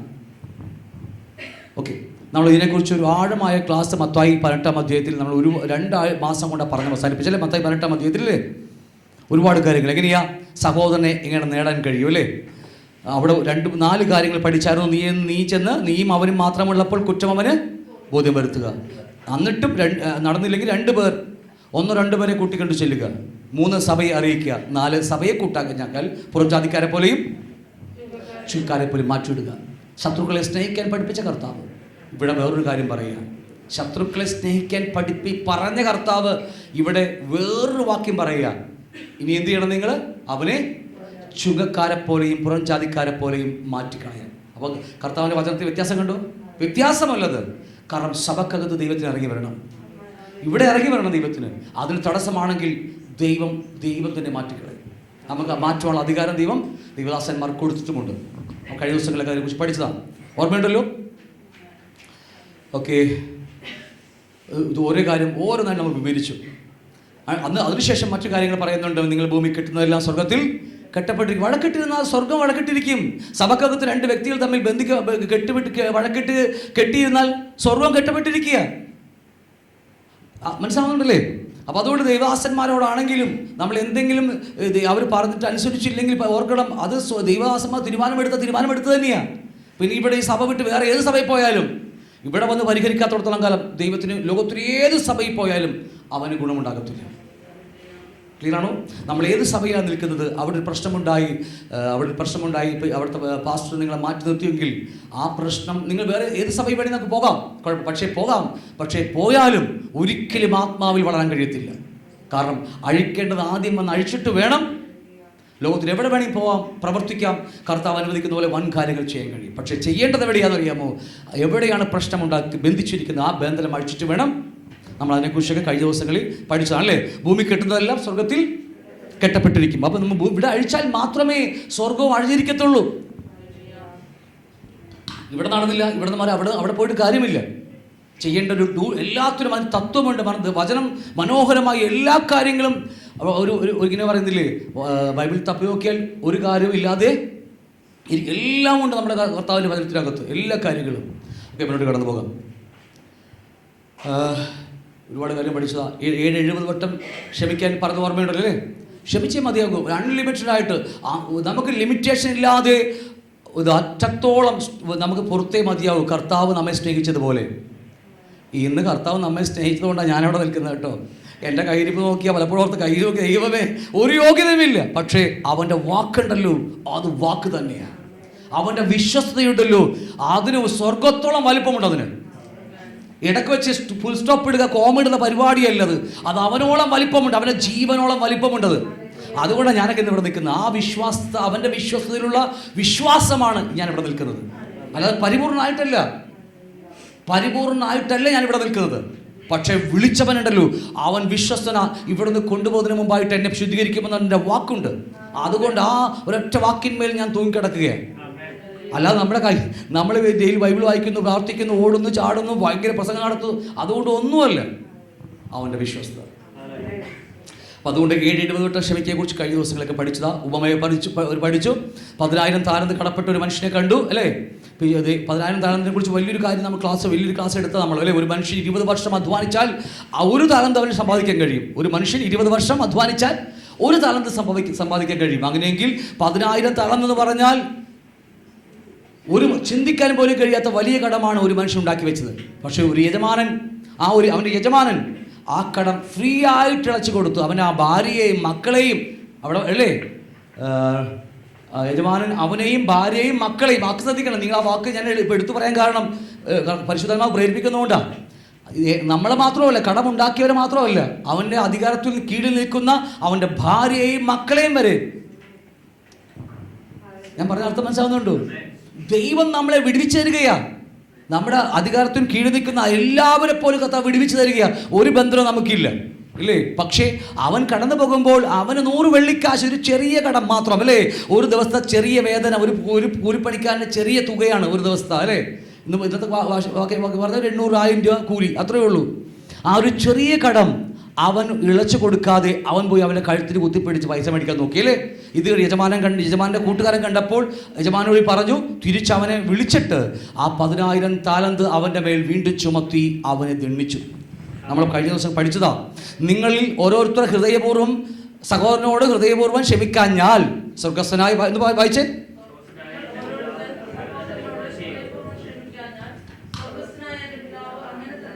അങ്ങനെ തന്നെ നിങ്ങളോട് നമ്മോട് ചെയ്യും. അങ്ങനെ തന്നെ നമ്മൾ വിചാരിച്ച കർത്താവ് നമ്മൾ ക്ഷമിച്ചിരിക്കുക, ഇനി ഒരിക്കൽ പോലും ദൈവം നമ്മളെ മേൽ ഇനി ഇടത്തില്ല എന്നൊക്കെ പറഞ്ഞ കുറേ വാക്യങ്ങൾ എടുക്കുക. എങ്ങനെയാ? ആഴിയുടെ അഗാധത്തിലേക്ക്, അല്ലേ? അഗാധത്തിലേക്ക് ദൈവം വലിച്ചെറിഞ്ഞിരിക്കുന്നു. ദൈവം നമ്മൾ അത് ഓർക്കുന്നു പോകില്ല, നമ്മുടെ പാപങ്ങളൊക്കെ വലിച്ചെറിഞ്ഞ് കളഞ്ഞിരിക്കുന്നു എന്നൊക്കെ പറഞ്ഞ് ശരി തന്നെയാ, എനിക്ക് നല്ല വിശ്വാസമുണ്ട്. പക്ഷേ നമ്മുടെ പ്രവൃത്തികൾ വിപരീതമാണെങ്കിൽ ആ വെള്ളത്തിൻ്റെ അടിയിൽ നിന്നിലെ ആഴിയുടെ ആഴത്തിൽ ദൈവം പൊക്കിയെടുത്ത് വീണ്ടും നമ്മുടെ തലമേൽ വെച്ചു തരും. ഞാൻ പറഞ്ഞ അർത്ഥം മനസ്സിലായി നിങ്ങൾക്ക്? മറ്റേത് വചനം തന്നെയാണ്. ഞാൻ നിങ്ങളുടെ പാപങ്ങളെ ഓർക്കുന്നു പോവുകയില്ല. ഉദയം അസ്തമയത്തോട് അകന്നിരിക്കുന്നത് പോലെ ഞാൻ അല്ലെ നിങ്ങളുടെ പാപം എന്നിൽ നിന്ന് വലിച്ചെറിഞ്ഞ് വെച്ചിരിക്കുക. ദൈവം മറച്ചു വെച്ചിരിക്കുക. ഞാൻ പറഞ്ഞ അർത്ഥം മനസ്സിലാവുന്നുണ്ടോ? എന്നാൽ സത്യം തന്നെയാണ്. എന്നാൽ അവിടെ കണ്ടീഷനുണ്ട്. എന്ത് കണ്ടീഷൻ? നിന്റെ സഹോദരനോട് ഞാൻ നിന്നോട് ക്ഷമിച്ചതുപോലെ നീ ക്ഷമിക്കുന്നില്ലെങ്കിൽ നിന്റെ കടം മുഴുവൻ ഞാൻ നിന്റെ മേൽ ചുമത്തി നിന്നെയും ഞാൻ ദണ്ഡിക്കുമെന്ന്, നരകത്തിലേക്ക് വിടുമെന്ന്. വേറെ ഒന്നുമില്ല. ഓക്കെ പേടി വന്നു നമുക്കല്ലേ? അപ്പോൾ എത്രമാത്രം ആ രണ്ടാമത്തെ ടോപ്പിക്കല്ലേ മറ്റുള്ളവരിൽ നിന്നുള്ള വേർപാട് എത്രമാത്രം പ്രാധാന്യം അറിയിക്കുന്നുണ്ട്. ഇന്ന് അനേക വിശ്വാസികളും വിടുതൽ കിട്ടാതിരിക്കുന്ന വലിയൊരു മേഖലയാണ് ഈ മേഖല. ഹല്ലേലൂയ. അത് വലിയ ആഴമായി നിങ്ങൾ ചിന്തിക്കണം. ഈ ഒരു ക്ലാസ് കൊണ്ട് നിങ്ങൾ ഒരിക്കലും ഡെലിവറൻസ് കിട്ടിയെന്ന് വിചാരിച്ചേക്കരുത്. വീട്ടിൽ പോയി ഇത് ആഴത്തിൽ പരിശോധിക്കണം നിങ്ങൾ. നമുക്ക് വേണമെങ്കിൽ ഇപ്പോൾ ഫുൾ റെക്കോർഡുണ്ട്, പഴയ ക്ലാസ്സുകൾ വേണമെങ്കിൽ ചോദിച്ച രാജീവ് നിങ്ങൾക്ക് പെൻഡ്രൈവോ എന്തെങ്കിലും ഇട്ട് തരും. പഠിക്കാൻ ആഗ്രഹിക്കുന്നവർക്ക്, എല്ലാവർക്കും അല്ല, പഠിക്കാൻ ആഗ്രഹിക്കുന്നവർക്കും വീണ്ടും വീണ്ടും ആവർത്തിച്ച് കേൾക്കാൻ വേണ്ടി. അപ്പോൾ നിങ്ങൾ ഓരോരുത്തർ സഹോദരനോട് ഹൃദയപൂർവ്വം ക്ഷമിക്കാഞ്ഞാൽ, സ്വർഗസ്ഥനായ ഹൃദയപൂർവ്വം ക്ഷമിക്കാഞ്ഞാൽ എന്ന് പറയുന്ന അർത്ഥം എന്താ? കർത്താവേ സോറി, ഞാൻ ബ്രദറെ ഞാൻ ശ്രമിച്ചിരിക്കുന്നു, ഓക്കെ ബ്രദറെ ഓക്കെ എന്നൊക്കെ പറഞ്ഞാൽ പോകും. നേരം വെളുക്കുമ്പോൾ അപ്പുറത്തേക്ക് മാറി നമ്മുടെ കൂട്ടുകാരൻ പറയും അവനാൾ ശരിയില്ല കേട്ടാ. അപ്പോൾ ഹൃദയത്തിനകത്ത് എന്ത് കിടക്കുകയാണ്? സാധനം കിടക്കുകയാണ്. നമ്മൾ ഒരു മനുഷ്യനാരാ? സോള, അല്ലേ? ദേഹിയുടെ ഏറ്റവും സെൻട്രൽ ഭാഗം എവിടെയാ? ഹൃദയം. മറന്നു പോകരുത് മോളത്തെ ക്ലാസ്. ഹൃദയത്തിലാ. ആ ഹൃദയം എന്ന് വെച്ചാൽ എന്നേക്കാളേറെ, എൻ്റെ ജീവനേക്കാളേറെ ഞാൻ അവനെ സ്നേഹിച്ചേ മതിയാകത്തുള്ളൂ. ഹൃദയപൂർവ്വം ക്ഷമിച്ചേ മതിയാകത്തുള്ളൂ. എന്നേക്കാളേറെ അവനോട് ക്ഷമിച്ചേ മതിയാകത്തുള്ളൂ. അതാണ് അതിൻ്റെ അർത്ഥം. ഓക്കെ. ഹൃദയപൂർവ്വം ക്ഷമിക്കാഞ്ഞാൽ സ്വർഗസ്ഥനായ എൻ്റെ പിതാവ് അങ്ങനെ തന്നെ, എങ്ങനെ തന്നെയാ ക്ഷമിച്ചത് വീണ്ടും അവൻ്റെ തലമേൽ ചുമത്തിയിട്ട് ദണ്ഡിക്കുന്നവരുടെ കയ്യിൽ ഏൽപ്പിച്ചു കൊടുക്കും. നമുക്കിപ്പം തോന്നും വലിയ കുഴപ്പമൊന്നുമില്ല, സഭയിലൊക്കെ നല്ല ഭംഗിയായി പോകുന്നുണ്ട്, അല്ലേ? വരുന്നുണ്ട് എല്ലാവരും അത്യാവശ്യം കുഴപ്പമൊന്നുമില്ല, ചെറിയൊരു വഴക്ക് മാത്രമേ ഉള്ളൂ. പക്ഷേ കുറച്ചങ്ങനെ കഴിയട്ടെ, നമ്മുടെ ആരോഗ്യം ക്ഷയിക്കാൻ തുടങ്ങട്ടെ. ദൈവം നമ്മുടെ അവയവങ്ങളെ, നമ്മുടെ അസ്ഥിയെ, മജ്ജയൊക്കെ ഒന്ന് സ്പർശിക്കട്ടെ. അപ്പോഴറിയാം ഈ പരിപാടി മിണ്ടുന്നില്ല നിങ്ങൾ. അപ്പം അതുകൊണ്ട് മറന്നു പോകരുത്. ഇത് ആഴമായി ചിന്തിക്കേണ്ട മറ്റൊരു വിഷയമാണ്. ഞാൻ വിട്ടുപോകുന്നു. നമ്മൾ തന്നെയാണ് നമ്മുടെ അകത്ത് വന്ന ദൈവരാജ്യത്തെ, അല്ലെങ്കിൽ നമ്മുടെ അകത്ത് വേണ്ടി ജനിച്ച ദൈവകുഞ്ഞിനെ കൊല്ലുന്നു എന്ന് കഴിഞ്ഞ ദിവസം പഠിച്ചാണല്ലേ? ഒരു അബോർഷൻ, നമുക്ക് അബോർഷൻ ഇല്ല, വേറെ കാര്യം മറന്നു പോകരുത്, അല്ലേ? ഒരു ജാതീയ ലോകത്തിലൊരു സ്ത്രീ, ഒരു പെൺകുട്ടി തൻ്റെ അകത്ത് ജനിച്ച കുഞ്ഞിനെ അബോർട്ട് ചെയ്ത് കളയുന്നത് പോലെ നമുക്ക് വേണമെങ്കിൽ നമ്മുടെ അകത്ത് വീണ്ടും ജനിച്ച ദൈവപുത്രനെ അബോർട്ട് ചെയ്ത് കളയാം. എൻ്റെ വാക്ക് ശരിയല്ലേ? അല്ലേ?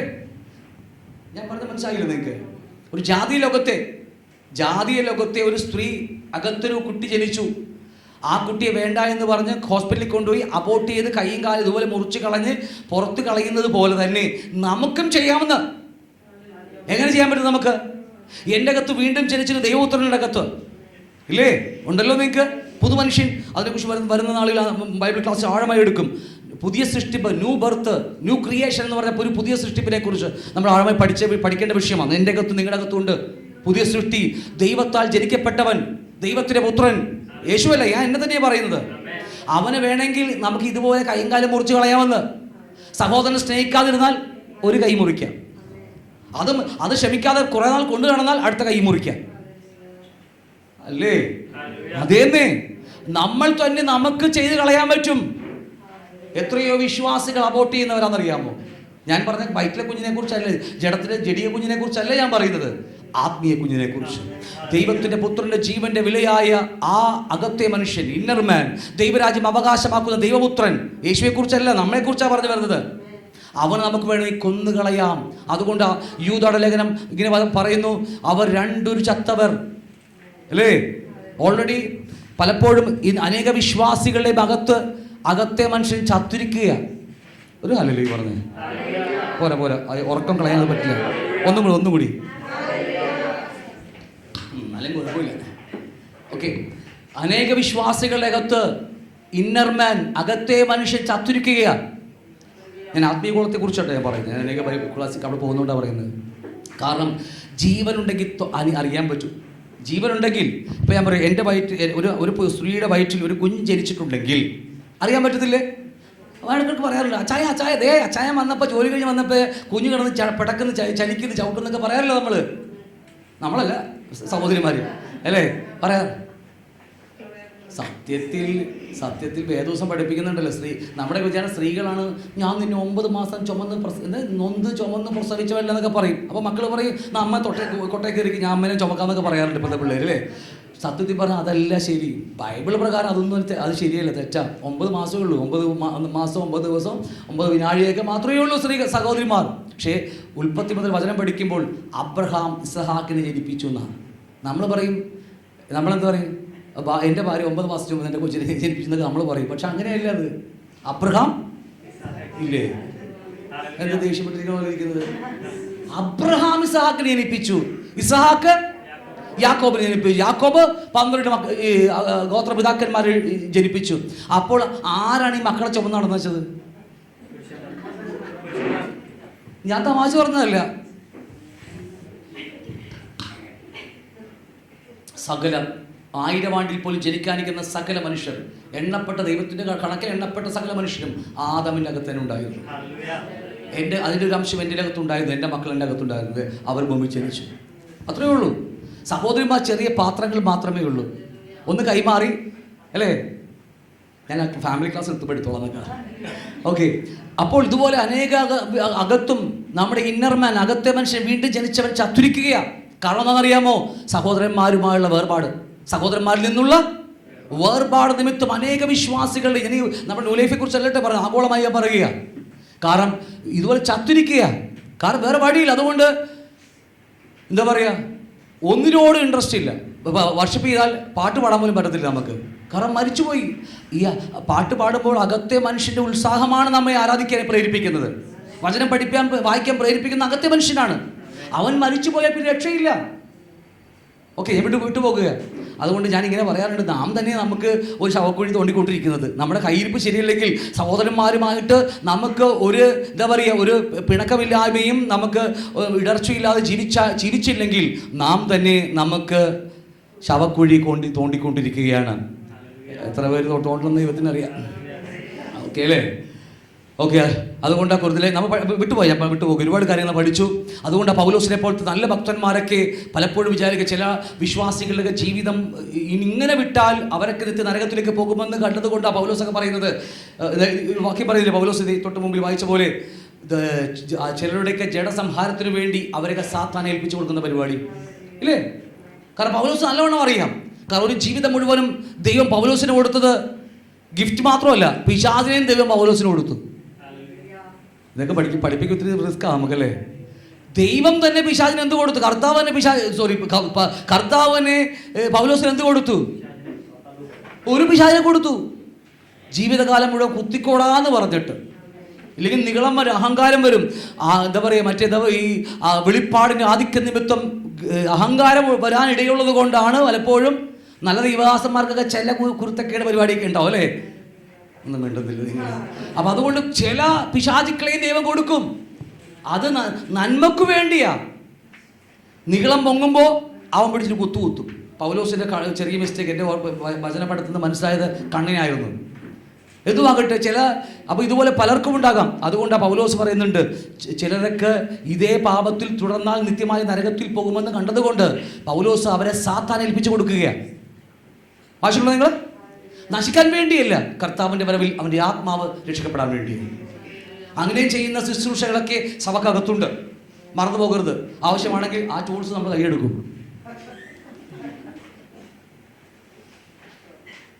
വേണ്ടുന്നില്ലേ? നന്മക്ക് വേണ്ടി നമ്മുടെയൊക്കെ വിചാരം നമുക്ക് ഈ ലോകത്ത് വീടും കാറും കിട്ടി നമുക്ക് അടിച്ചുപൊളി ജീവിക്കുക, അതല്ല. നിത്യതയാണ് നമ്മുടെ ലക്ഷ്യം. അവിടെ എത്തിപ്പെടുക എന്നുള്ള ലക്ഷ്യം.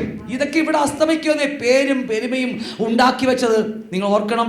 വിയർത്ത് ഡബിൾ ഓവർ ടൈം എടുത്ത്, ഞങ്ങളുടെ ഭാഷ പറഞ്ഞ ഞങ്ങൾക്ക് കോൺട്രാക്ടർമാരായതുകൊണ്ട് ഓവർ ടൈമൊക്കെ എടുത്ത് വിയർത്ത് കുളിച്ച് ഒരുപാട് ഉണ്ടാക്കിയാലും ഈ സാധനം കർത്താവ് ശ്വാസം തിരിച്ചേ വിളിക്കുമ്പോൾ എല്ലാം വേസ്റ്റായി പോയില്ലേ?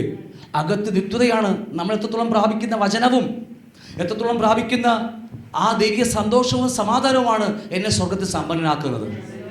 ക്ലിയറാണ് ഞാൻ പറഞ്ഞു വരുന്നത്? അത് നഷ്ടമാക്കിക്കൊണ്ട് നമുക്ക് ഈ ലോകത്തിൽ ഒരു പേരും പെരുമയും സമ്പത്തും ആവശ്യമില്ല. ഒന്നുമില്ലെങ്കിലും അതുണ്ടായാൽ മതി. അകത്ത് വന്ന ദൈവരാജ്യം കളയാതെ സൂക്ഷിച്ചാൽ മതി. ഒന്നുമില്ലെങ്കിലും ഇനി അതൊക്കെ ഉണ്ടായിട്ടും അകത്ത് ദൈവരാജ്യം ഇല്ലെങ്കിൽ പിന്നെ പോയില്ലേ നരകമല്ലാതെ. നരകത്തെക്കുറിച്ച് ആഴമായ ക്ലാസ് പിന്നീട് പഠിക്കും.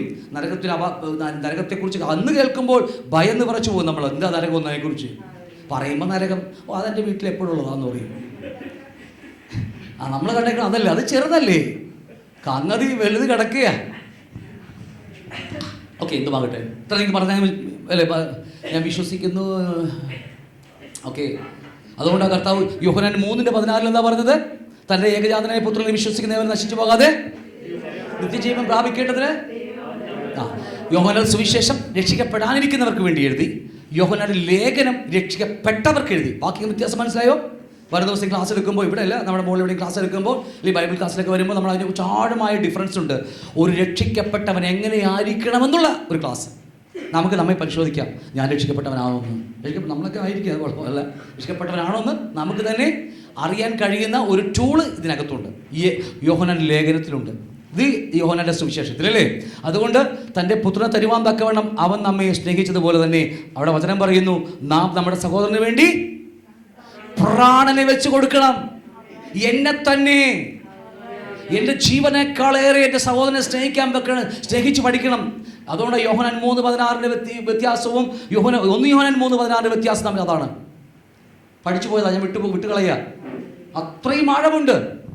നമ്മളെക്കാൾ നമ്മളെക്കാൾ അധികമാണ് എൻ്റെ സഹോദരനോടുള്ള സ്നേഹം. അങ്ങനെ ആകണം.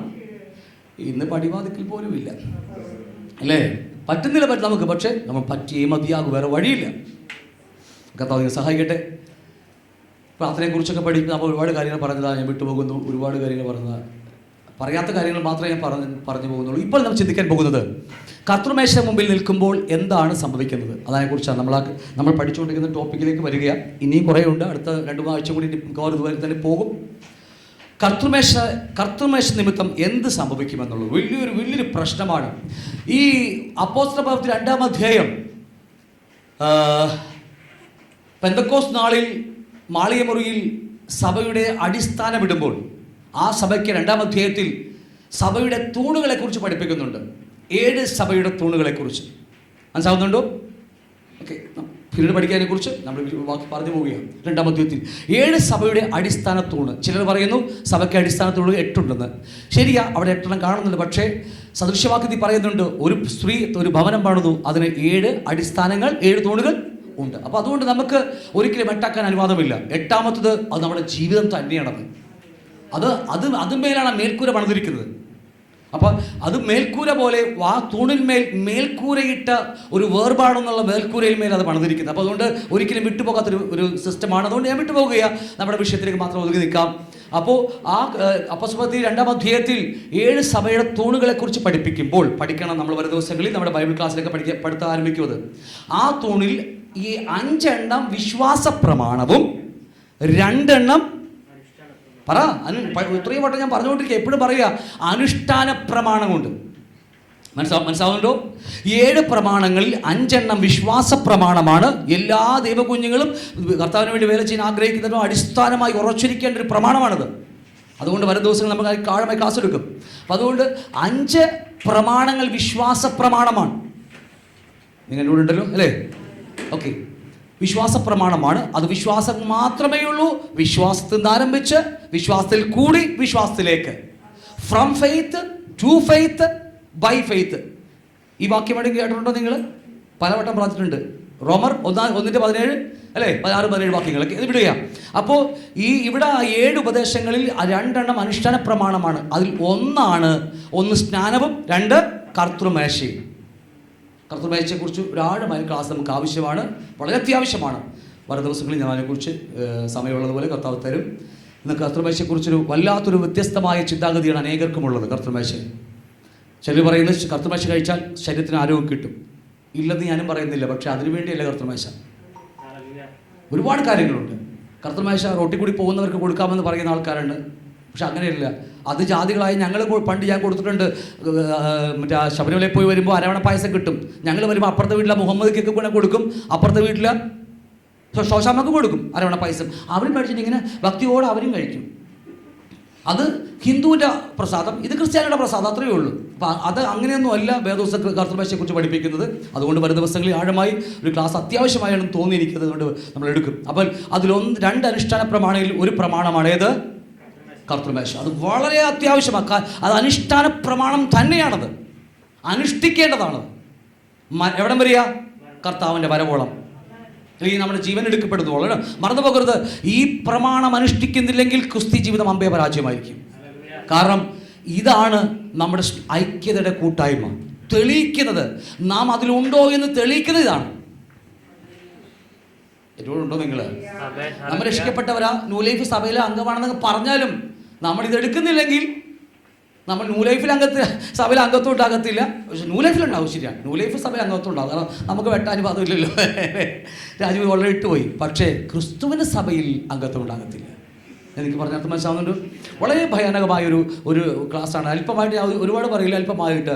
അതുകൊണ്ട് ആ അനുഷ്ഠാന പ്രമാണം എടുത്തില്ലെങ്കിൽ നമ്മൾ അതുകൊണ്ട് വളരെ ഞാൻ കർത്തൃമേശ എടുക്കുമ്പോൾ എല്ലാവരും വാച്ച് ചെയ്യാറുണ്ട്. എടുക്കാത്തവരുണ്ടോ എന്ന് വളരെ പലപ്പോഴും നമ്മൾ ശ്രദ്ധിക്കാറുണ്ട്. കാരണം അത്യാവശ്യമായ കാര്യമാണ്. എന്തുകൊണ്ട് എടുക്കുന്നില്ല എങ്കിൽ അതിനൊരു ചെറിയ റീസൺ ഇവിടെയുണ്ട്. ഒരു ചെറിയ കാര്യം മാത്രം ഞാൻ നിങ്ങൾ ഇന്നൊരു കാര്യം നമ്മുടെ വിഷയത്തിൽ മാത്രം ഒതുക്കി നിൽക്കുക. 1 കൊരിന്ത്യർ ലേഖനം 11:30 വാക്യം അല്ലേ, ഒന്ന് വായിച്ചു. ഇത് ഹേതുവായി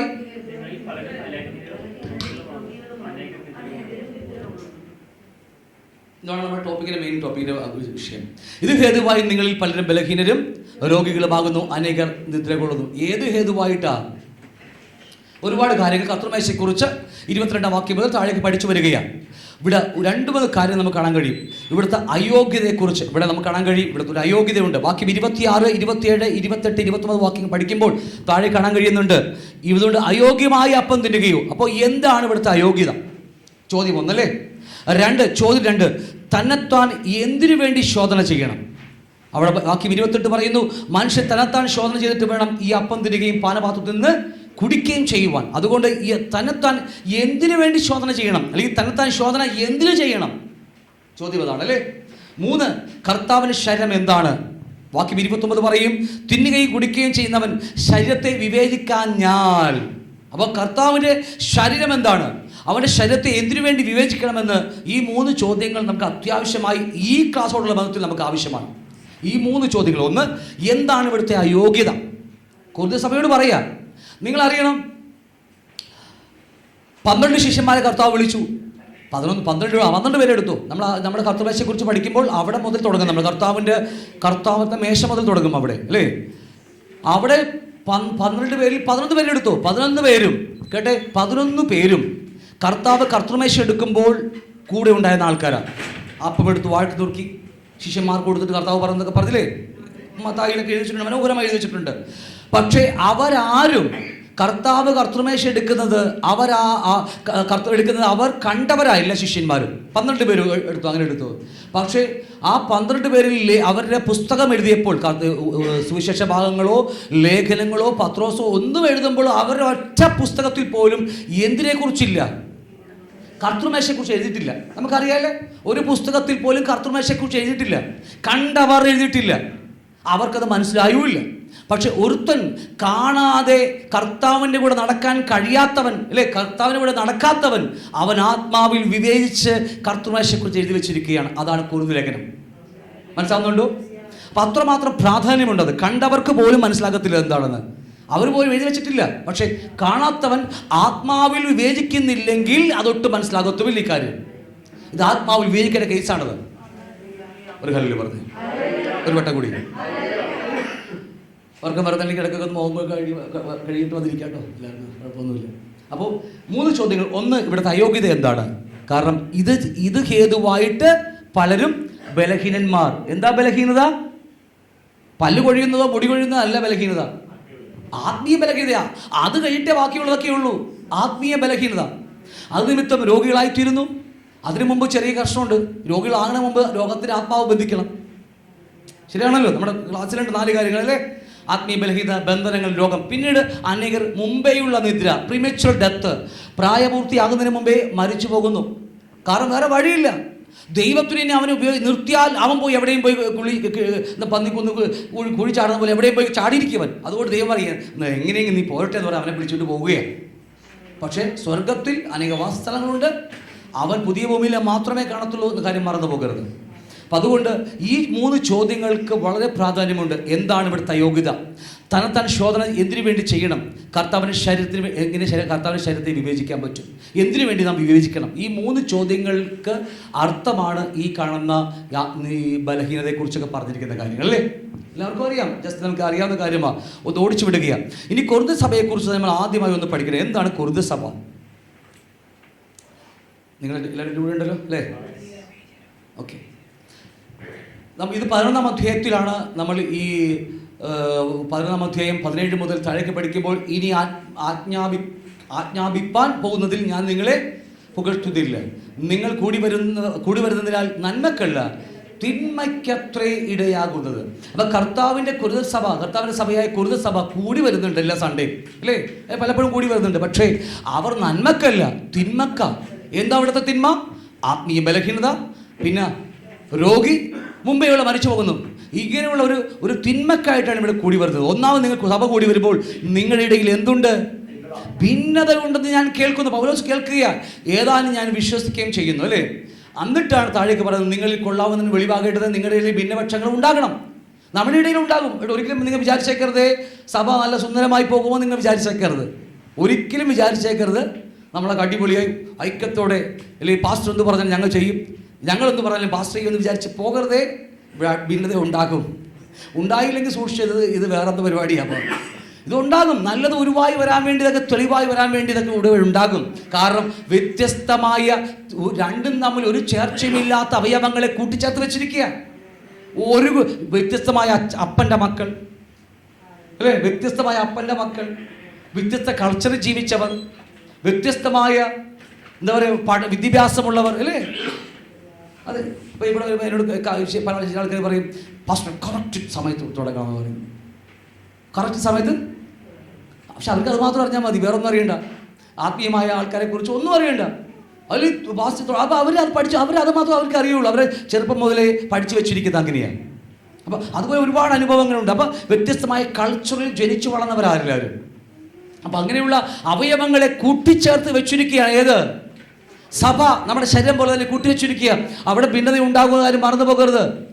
ഭിന്നത ഉണ്ടായിരിക്കും, പക്ഷേ അവിടെയാണ് യഥാർത്ഥമായ ദൈവസ്നേഹത്തിൻ്റെ പ്രദർശനം ആരംഭിക്കുന്നത്, ദൈവത്തിൻ്റെ വചനത്തിൻ്റെ അനുസരണം ആരംഭിക്കുന്നത്. ഇതൊക്കെ വരുന്നത് എന്തിനു വേണ്ടെന്നറിയാമോ? നാം വചനങ്ങൾ അനുസരിക്കുന്നുണ്ടോ എന്ന് ദൈവത്തിന് മനസ്സിലാകാൻ വേണ്ടിയല്ല. ദൈവത്തിന് നല്ലോണം അറിയാം. എൻ്റെ ഭാവി, ഞാൻ മരിക്കുന്നതിന് മുമ്പ്, അല്ലേ? 90 വയസ്സല്ലേ? എത്ര വയസ്സാണ്? ഞാൻ 90 വയസ്സിന് മരിക്കുന്നതിന് മുമ്പ് അവിടം വരെ ഞാൻ അന്ന് എന്തായിരിക്കുമെന്ന് ദൈവത്തിന് അറിയാം.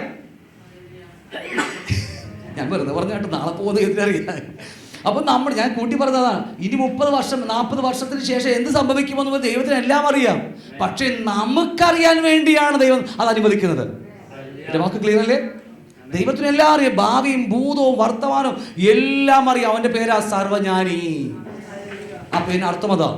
പക്ഷേ നമ്മെ അറിയിക്കാൻ വേണ്ടിയാണ് ദൈവം നമ്മുടെ ജീവിതത്തിലേക്ക് ഇതുപോലെ ഭിന്നതകളെ കടത്തിവിടുന്നത്. സ്നേഹമുണ്ടോ, അവിടെ സൗമ്യതയുണ്ടോ, അവരോട് മാപ്പ് പറയുന്നുണ്ടോ, സഹോദരൻ അടുക്കൽ പോകുന്നുണ്ടോ, അതൊക്കെ നമുക്കറിയാൻ വേണ്ടിയാണ്. ക്ലിയർ ആണല്ലോ? ഓക്കെ. അപ്പം അതുകൊണ്ട് എന്നിട്ട് പറയും, നിങ്ങൾ കൂടി വരും. ബാക്കി 20-ാം വാക്യം പറയുന്നത്, നിങ്ങൾ കൂടി വരുമ്പോൾ കർത്താവിൻ്റെ അത്താഴമല്ല കഴിക്കുന്നത്. അപ്പോൾ ചിലർക്ക് ചോദ്യം തോന്നിക്കാം, കർത്തൃമേശ അത്താഴമല്ലേ, ഡിന്നറല്ലേ? അല്ലേ? ഇതൊന്നുമല്ല. വെൽസ് പഠിക്കുമ്പോൾ കർത്തൃമേശ അത്താഴം കഴിച്ച് പാനപാത്രം എന്നൊക്കെ പറഞ്ഞ് കുറേ കാര്യമുണ്ട്. പക്ഷെ തുടർന്ന് പഠിക്കുമ്പോൾ നമുക്ക് കാണാൻ കഴിയും, സ്നേഹവിരുന്നുണ്ട് കർത്തൃമേശ കഴിഞ്ഞിട്ട്. മനസ്സിലാവുന്നുണ്ടോ? കർത്തൃമേശ ഒരപ്പത്തിൽ നിന്ന് കക്ഷിക്കുകയും പാനം ചെയ്തതിന് കഴിഞ്ഞിട്ടാണ് അവർ സ്നേഹവിരുന്ന് കൂടുന്നത്.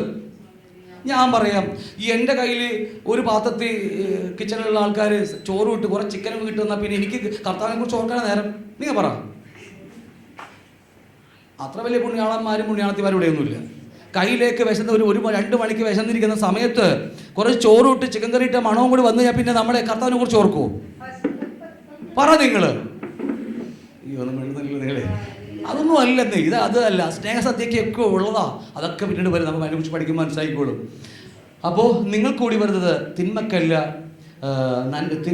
തിന്മക്കത്ര ഇടയാകുന്നു. 1 Corinthians 1:10 പറയുന്നു, സഹോദരന്മാരെ, നിങ്ങളെല്ലാവരും ഒന്ന് തന്നെ സംസാരിക്കുകയും നിങ്ങളുടെ ഇടയിൽ ഭിന്നത ഭവിക്കാതെ ഏകമനസ്സിലും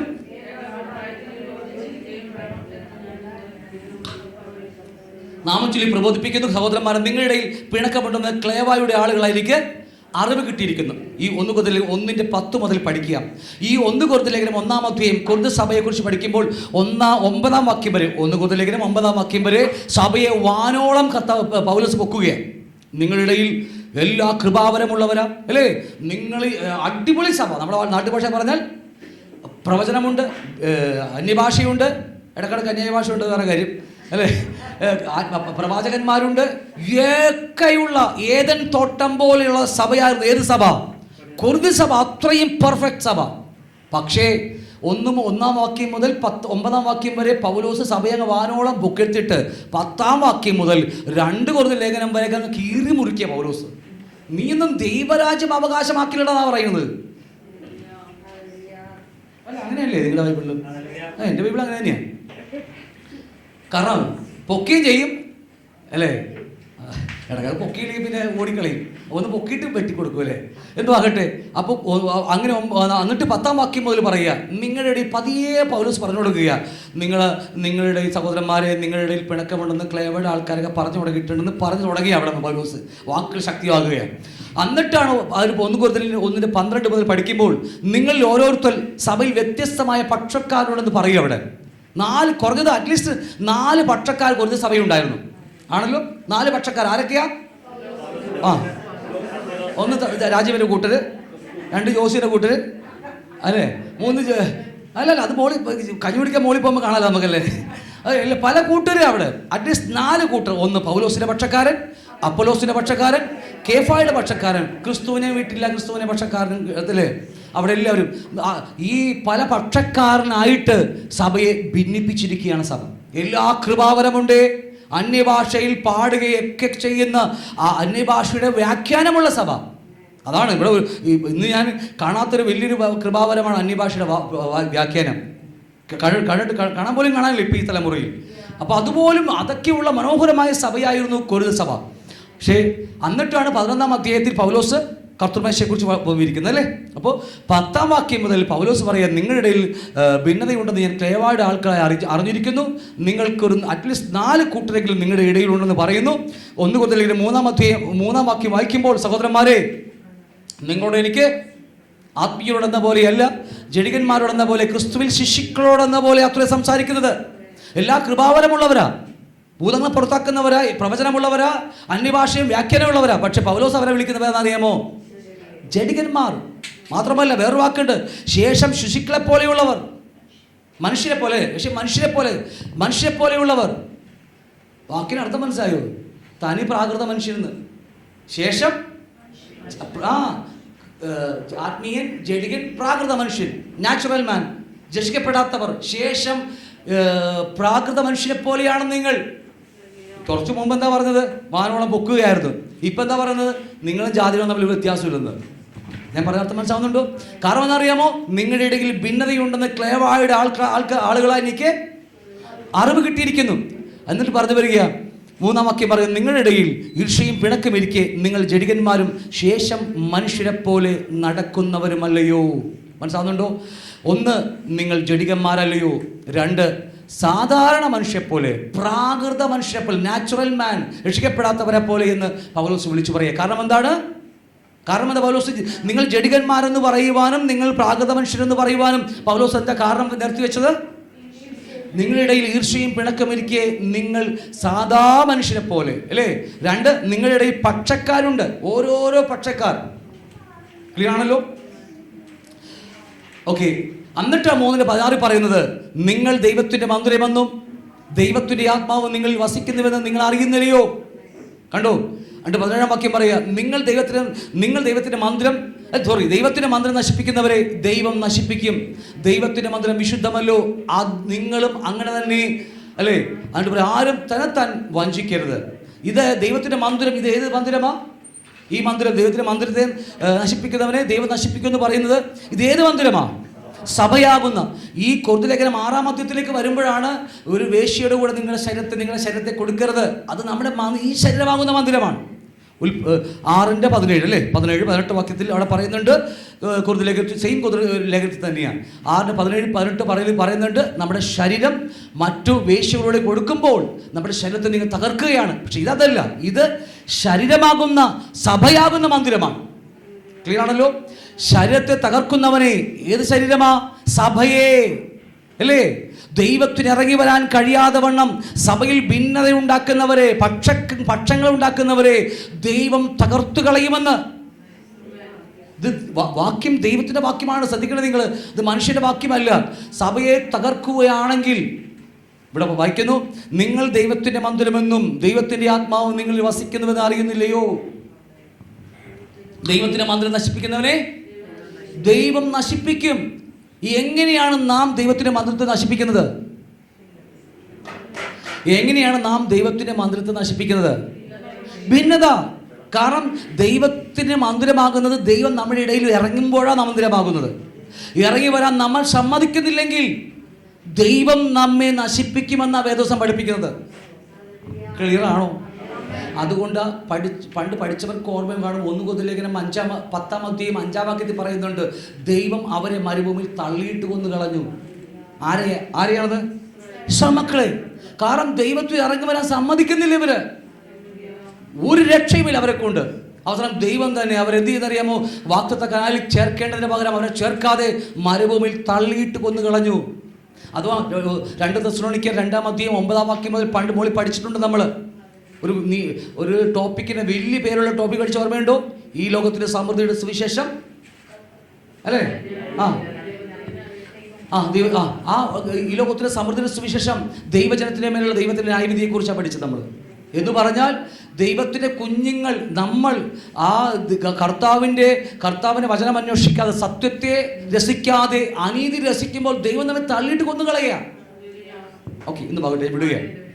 അപ്പോൾ ദൈവത്തിൻ്റെ മന്ദിരം നമ്മളാകുന്ന കൂട്ടായ്മ, നമ്മൾ ഈ ശരീരം ഒരുമിച്ച് വന്ന് കൂടുമ്പോൾ, ഈ 10 നമ്മളിപ്പോൾ 100 പേരുണ്ട്, 100 അവയവങ്ങൾ നമ്മളെല്ലാവരും, കണ്ണ്, മൂക്ക്, നാക്ക്, തൊക്ക് പോലെ നമ്മൾ ഒരുമിച്ച് കൂടി വരുമ്പോൾ അതൊരു ശരീരമായി മാറുകയാണ്.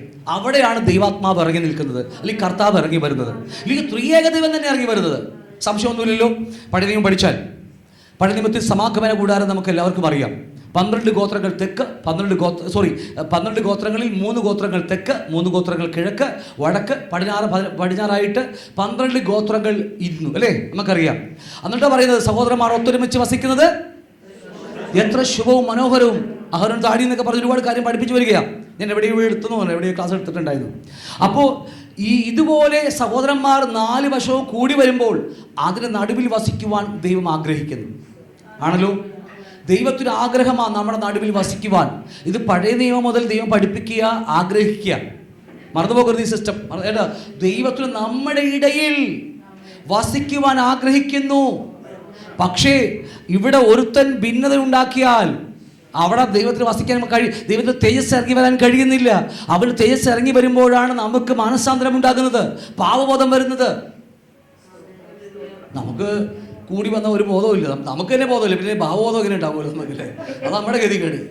സ്വന്തം ബോധം വന്ന എന്തുവാകട്ടെ. ഞാൻ പറഞ്ഞ് മനസ്സിലാവുന്നുണ്ടോ? ദൈവാത്മാവിൻ്റെ സാന്നിധ്യമാണ് എന്നെ പാപബോധം ഉളവാക്കുന്നത്. അല്ലാതെ ഈ എത്ര വാതുറന്ന് എന്തോരം വെളിപ്പാട് പ്രസംഗിച്ചാലും ഒരു ബോധം ഉണ്ടാകത്തില്ല.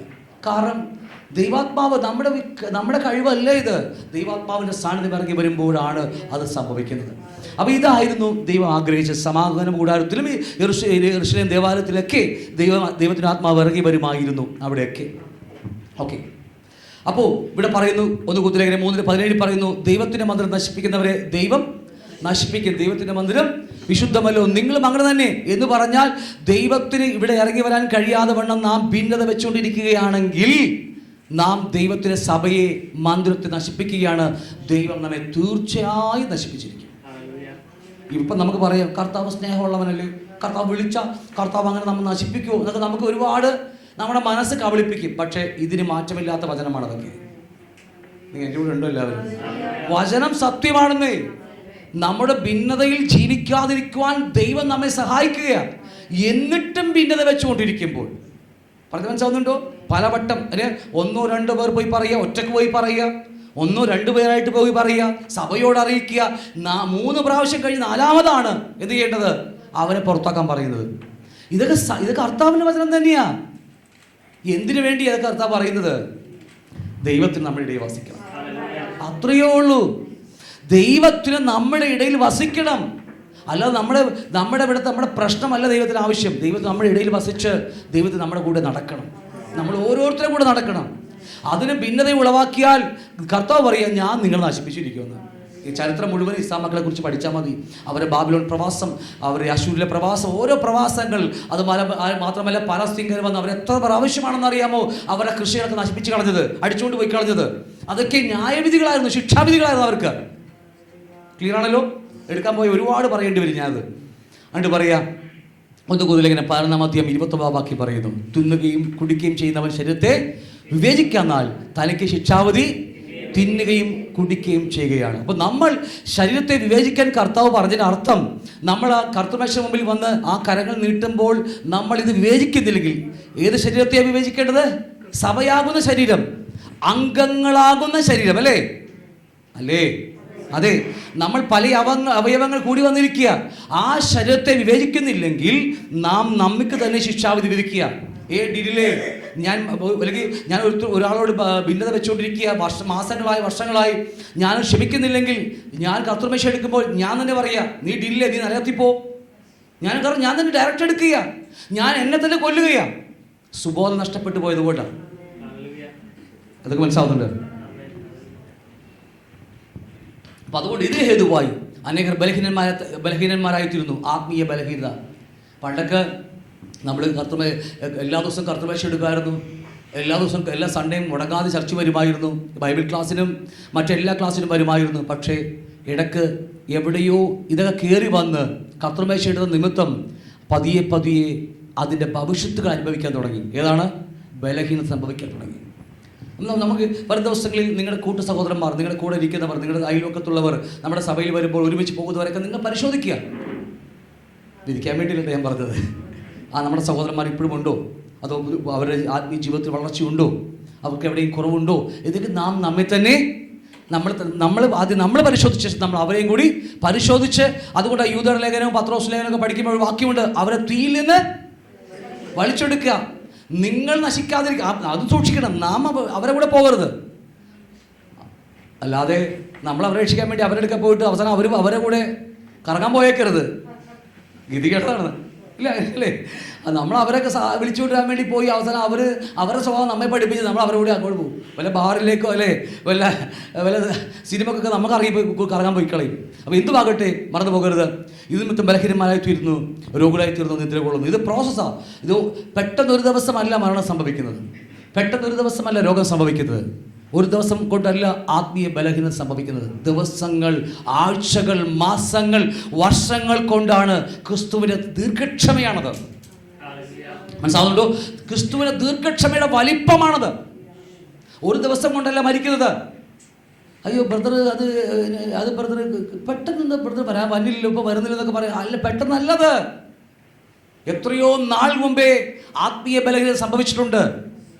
നമുക്കറിയാം, ഒരു ദിവസം കൊണ്ട് ഒരിക്കലും ക്രിസ്ത്യ ജീവിതത്തിൽ കാരണം അത്രയും ദൈവം നമ്മളെ കൈവിടുന്ന ആളല്ല കർത്താവ്. മാക്സിമം എന്ന വാക്ക് തെറ്റാണെങ്കിൽ പോലും പറയുക, അവൻ്റെ ദീർഘക്ഷമ വിശ്വസ്തയൊക്കെ ദീർഘമാണ്. അത്രമാത്രം നമ്മളിലേക്ക് പകർന്ന ശേഷമാണ് അവസാനം നമ്മൾ അവനെ വിട്ട് ഓടിപ്പോകുമ്പോഴാണ് സംഭവിക്കുന്നത്. ക്ലിയറാണല്ലോ ഞാൻ പറഞ്ഞു വരുന്ന കാര്യങ്ങൾ? ഓക്കെ, കർത്താവ് നിങ്ങളെ സഹായിക്കട്ടെ. നമ്മുടെ ഹൃദയം പതിയെ നാം സഹോദരന്മാരുടെ ഭിന്നതയും കയ്പും വെറുപ്പൊക്കെ വെച്ചുകൊണ്ട് നാം മുന്നോട്ട് കടന്നു പോകുമ്പോൾ കർത്തൃമേശ എടുക്കുമ്പോൾ പതിയെ നാം ബലഹീനന്മാരായി തീരും. ആത്മീയ ഹൃദയത്തിനകത്താണ് ബലഹീനത ആദ്യം സംഭവിക്കുന്നത് അല്ലേ? ഒരു മനുഷ്യനാരാ? ജീവനുള്ള സോളൽ ദേഹിയല്ലേ? ആ ദേഹിയുടെ സെൻട്രൽ ഭാഗം ഏതാ? ഒരു മനുഷ്യൻ്റെ ആളത്വം എന്താ? പണ്ട് മോളി പഠിച്ചിട്ടുണ്ട്. ഒരു ശരീരത്തിലെ കൺട്രോൾ എവിടെ ഇരിക്കുന്നത്? നമ്മുടെ ശരീരത്തിൻ്റെ കൺട്രോൾ എവിടെ ഇരിക്കുന്നത്? ഹൃദയത്തിനകത്തല്ലേ? അതുകൊണ്ട് ആ ഒരു എന്താ പറയുക, വലിയ മോട്ടറാണ് ഹൃദയം എന്ന് പറയുന്ന മോട്ടറാണ്. 100 HP ഒക്കെ മോട്ടറാണ് അല്ലേ? 1,00,000 കിലോമീറ്ററോളം ഞരമ്പുകളിൽ കൂടി ബ്ലഡ് പമ്പ് ചെയ്യുന്ന നല്ല വലിയ മോട്ടറാണ്. നമ്മുടെ വീകാടൊക്കെ എതിര് കൊള്ളാം, കച്ചറ മോട്ടറാക്കുക. അതിനേക്കാൾ വലിയ മോട്ടറാണ് ഇതിനകത്തിരിക്കുന്നത്. 1,00,000 കിലോമീറ്റർ ഞരമ്പുകളിലൂടെ രക്തം പമ്പ് ചെയ്യുന്ന മോട്ടർ. അത്രയും പ്രാധാന്യമുണ്ട് ഇല്ലേ? അതുമേൽ ടക്ക് എന്ന് പറഞ്ഞ് ഇടിച്ചുകൊണ്ടിരിക്കുക അല്ലേ? ഇപ്പോഴല്ല, പണ്ട് ഞാൻ രക്ഷിക്കപ്പെടുന്ന മുമ്പൊക്കെ ഞാൻ എൻ്റെ ഭാര്യയുടെ ഒക്കെ അവിടെ ദേവി എന്നൊക്കെ ഇടിച്ചുകൊണ്ടിരിക്കും അല്ലേ? അത് അങ്ങനെ ഇടിച്ചുകൊണ്ടിരുന്ന വെച്ചതാ. അതുകൊണ്ട് ആ ഹൃദയം സൂക്ഷിക്കാൻ വേണ്ടി ദൈവം എന്തെന്നറിയാമോ?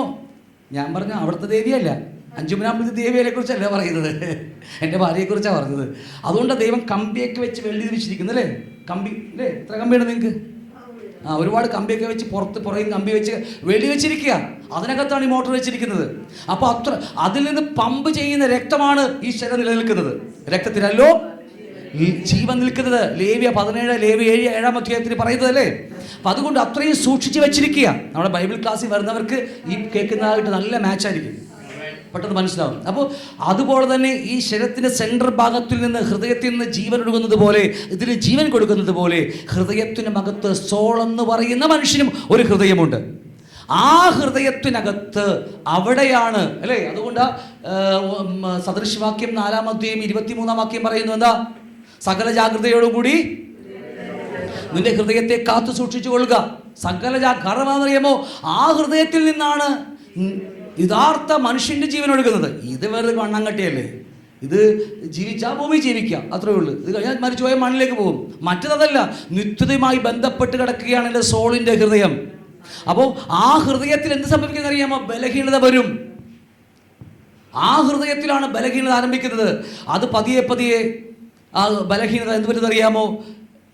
ഒരു വിഷയമുണ്ട്. നമ്മൾ പലപ്പോഴും എത്ര കേട്ടാലും പലപ്പോഴും സൗഖ്യമാകാതിരിക്കുന്ന കാരണം ഹൃദയത്തിന് അകത്ത് പാപം കിടക്കുന്നത് കൊണ്ടാണ്. നമുക്ക് നമ്മുടെ സഹോദരനോടോ സഹോദരിയോടോ ഒരു വെറുപ്പ് തോന്നിയാൽ അത് അകത്തുനിന്ന് എടുത്ത് കളഞ്ഞില്ലെങ്കിൽ അത് പാപമായി കിടക്കുകയാണ്. എത്ര വചനം കേട്ടാലും അതിന് പ്രതികരിക്കാൻ കഴിയത്തില്ല. കാരണം പാപമാണ്, നമ്മളെ പാപം വലിഞ്ഞു മുറുക്കിയിരിക്കുക, അകൃത്യമാണ് ഇല്ലേ? വിട്ടുപോകുക. അപ്പം എന്തുമാകട്ടെ, ആ ഹൃദയത്തിനകത്ത് ബലഹീനം സംഭവിക്കും. തുടർന്ന് ദുരാത്മാക്കൾ ആ ഹൃദയത്തിനകത്ത് കയറി വരും, അവരെ രോഗിയാക്കും, മുമ്പെയുള്ള മരണം സംഭവിക്കാനിടയുണ്ട്. അതുകൊണ്ട് റോമർ 8:13 വായിക്കുന്നു. എന്താ റോമർ 8:13? നിങ്ങൾ ജഡത്തെ അനുസരിച്ച് ജീവിക്കുന്നുവെങ്കിൽ മരിക്കും നിശ്ചയം അല്ലേ? അപ്പൊ രക്ഷിക്കപ്പെട്ടാലും നമുക്ക് എവിടെ പോകാം? ലുലുമാളി പോകാം, അങ്ങനെയാണോ? അതല്ലേ? രക്ഷിക്കപ്പെട്ടാൽ നമുക്ക് എവിടെ പോകാൻ പറ്റും? എന്താ പറയാൻ പേടിക്കുന്നത്? രക്ഷിക്കപ്പെട്ടാൽ നരകത്തിൽ പോകാം. നരകത്തിൽ പോകാൻ പോകുന്നതൊക്കെ ബന്ധക്കോസുകാർ തന്നെയാണ് 40%. ബന്ധക്കോസും ബന്ധക്കോസിലെ പാസ്റ്റർമാർ. ഞാൻ പറഞ്ഞതല്ല. മത്തായി 7:21, 22, 23 വാക്യം. എന്നെ കർത്താവെ എന്ന് വിളിക്കുന്ന പിതാവിന്റെ തൊട്ട് അടുത്ത വാക്യം.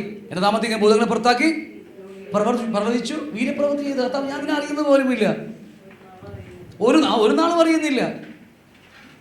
പൊന്നുമോനെ നീ പൊക്കോളാനാ പറയുന്നത് അത്രയും പ്രവർത്തിക്കുന്നവനെ എന്നെ വിട്ടുപോ. എങ്ങോട്ടാ പോകേണ്ടത്? സ്വർഗീയ സിയോണിലേക്ക് ചെല്ലാനാണ്. ഇവന്മാരവിടെ പോയാൽ പിന്നെ സിയോൺ അടിച്ച് താഴെ ഇറക്കും. അപ്പോൾ എന്തോ ആകട്ടെ, ജഡത്തെ അനുസരിച്ച് ജീവിച്ചാൽ മരിക്കും നിശ്ചയം.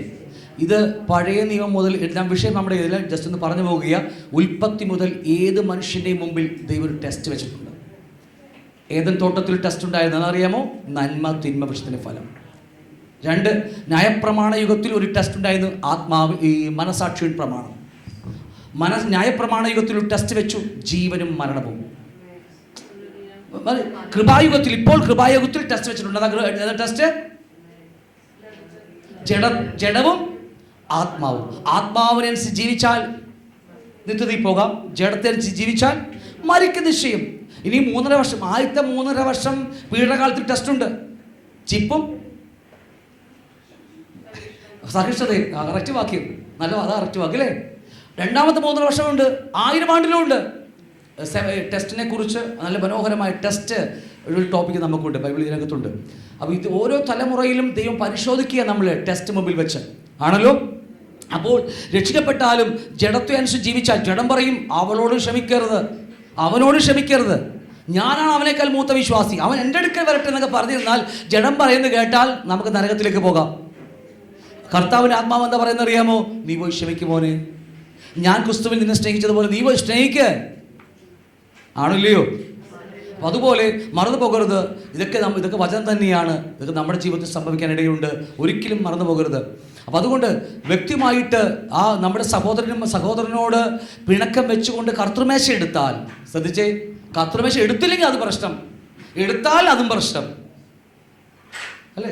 ഞാൻ പറഞ്ഞില്ലേ, കർത്തൃമേശ എടുക്കുമ്പോൾ എടുക്കാതിരുന്നാൽ ദൈവജീവൻ അല്ലെങ്കിൽ സഭയുമായി കൂട്ടായ്മ ഉണ്ടാകത്തില്ല, ക്രിസ്തുവിൻ്റെ ജീവൻ ഒഴുകി വരത്തില്ല. ക്രിസ്തുവിൻ്റെ ജീവൻ എവിടെയാണ് ഒഴുകി വരുന്നത്? സഭയിലെ ശരീരത്തിന് അവയവങ്ങളായി നിൽക്കുമ്പോൾ, മുന്തിരിവള്ളിയോട് പറ്റിച്ചേർന്ന് നിൽക്കുമ്പോൾ ശാഖയിലേക്ക് ഒഴുകി വരികയായി ജീവൻ, അല്ലേ അല്ലേ? അതുപോലെ സഭയിൽ 200 പേരുണ്ടെങ്കിൽ 200 അവയവങ്ങൾ ഒരുമിച്ച് കൂടി വരുമ്പോൾ ശിരസിൽ നിന്ന്, ക്രിസ്തു എന്ന ശിരസിൽ നിന്ന് ജീവൻ ഒഴുകി വരികയാണ്.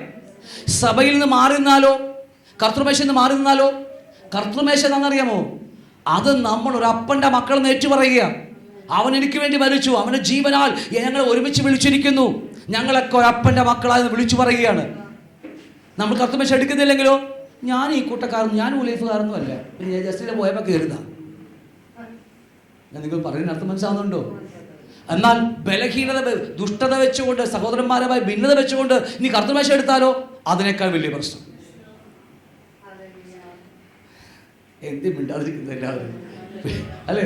അപ്പോൾ ഇതൊക്കെ വചനം തന്നിരിക്കുന്നത് കക്ഷത്തിൽ വെച്ചുകൊണ്ടിരിക്കാൻ, വീട്ടിൽ വെക്കാൻ വേണ്ടിയല്ല, തുറന്നു വായിച്ച് നമ്മുടെ ജീവിതം ക്രമപ്പെടുത്താൻ വേണ്ടിയാണ്. നമുക്ക് ലഭിക്കാൻ പോകുന്ന വലിയ നിത്യതയാണ്, വലിയ സ്വർഗമാണ്. വാഗ്ദത്തങ്ങളുടെ അവകാശങ്ങൾ കിടക്കുക, എന്താ പറയുക, ഒരു പാത പോലെ കിടക്കുക. നമുക്കിങ്ങനെ നമ്മൾ പണി തുടങ്ങിയത് ചെറിയ ആവശ്യം മാത്രമേ തുടങ്ങിയിട്ടുള്ളൂ നമ്മൾക്ക്, ആണല്ലോ. അപ്പം അതുകൊണ്ട് ജഡത്തെ അനുസരിച്ച് ജീവിക്കാതെ കർത്തൃമേശ മുമ്പേ വരുമ്പോൾ സഹോദരന്മാരായിട്ട് എന്തെങ്കിലും പിണക്കമുണ്ടെങ്കിൽ ഒരു കാരണവശം എടുക്കരുത്, നിരപ്പ് പ്രാപിക്കാതെ എടുക്കരുത്. വേണമെങ്കിൽ നിരപ്പ് പ്രാപിച്ച് ദൈവത്തോട് പറയും, കർത്താവേ ഞാൻ തെറ്റുപറ്റിപ്പോയി, എൻ്റെ മിസ്റ്റേക്കാ, ഇപ്പോൾ എനിക്ക് എടുക്കാൻ ആഗ്രഹമുണ്ട്, പക്ഷേ എൻ്റെ സഹോദരൻ ഞാൻ ഇന്ന് തന്നെ പോയി കണ്ട് മാപ്പ് പറഞ്ഞ് നിരപ്പ് പ്രാപിച്ചിരിക്കും. അതിനു മുമ്പ് ഞാനിപ്പോൾ ഹൃദയം കൊണ്ട് നിരപ്പ് പ്രാപിക്കുന്നു, കർത്താവ് ഞാൻ കർത്തൃമേശ കരങ്ങൾ നീട്ടാൻ പോകുന്നു. നല്ല കാര്യമാണ്. അതുകൊണ്ട് അടുത്ത ആഴ്ച എടുക്കും ഞാൻ അതിനെക്കുറിച്ച്, പക്ഷേ ഇന്നല്ലെങ്കിൽ അടുത്ത ആഴ്ച എടുക്കും.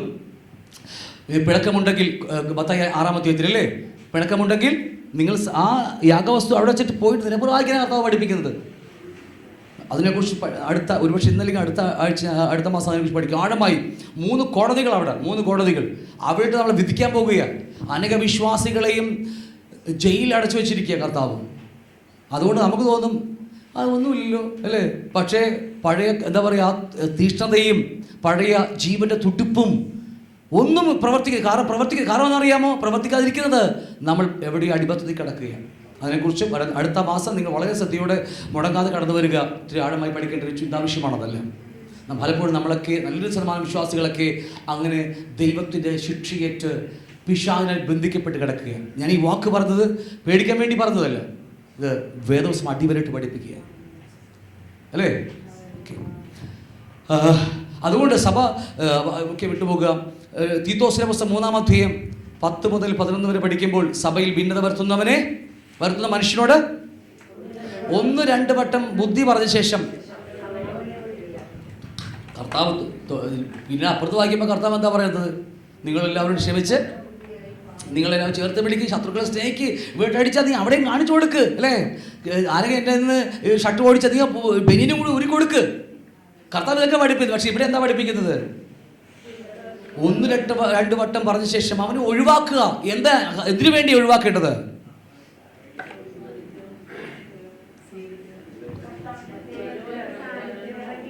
ആണ് മറന്നു പോകരുത്. നിങ്ങൾ വാക്യം മറന്നു പോകരുത്.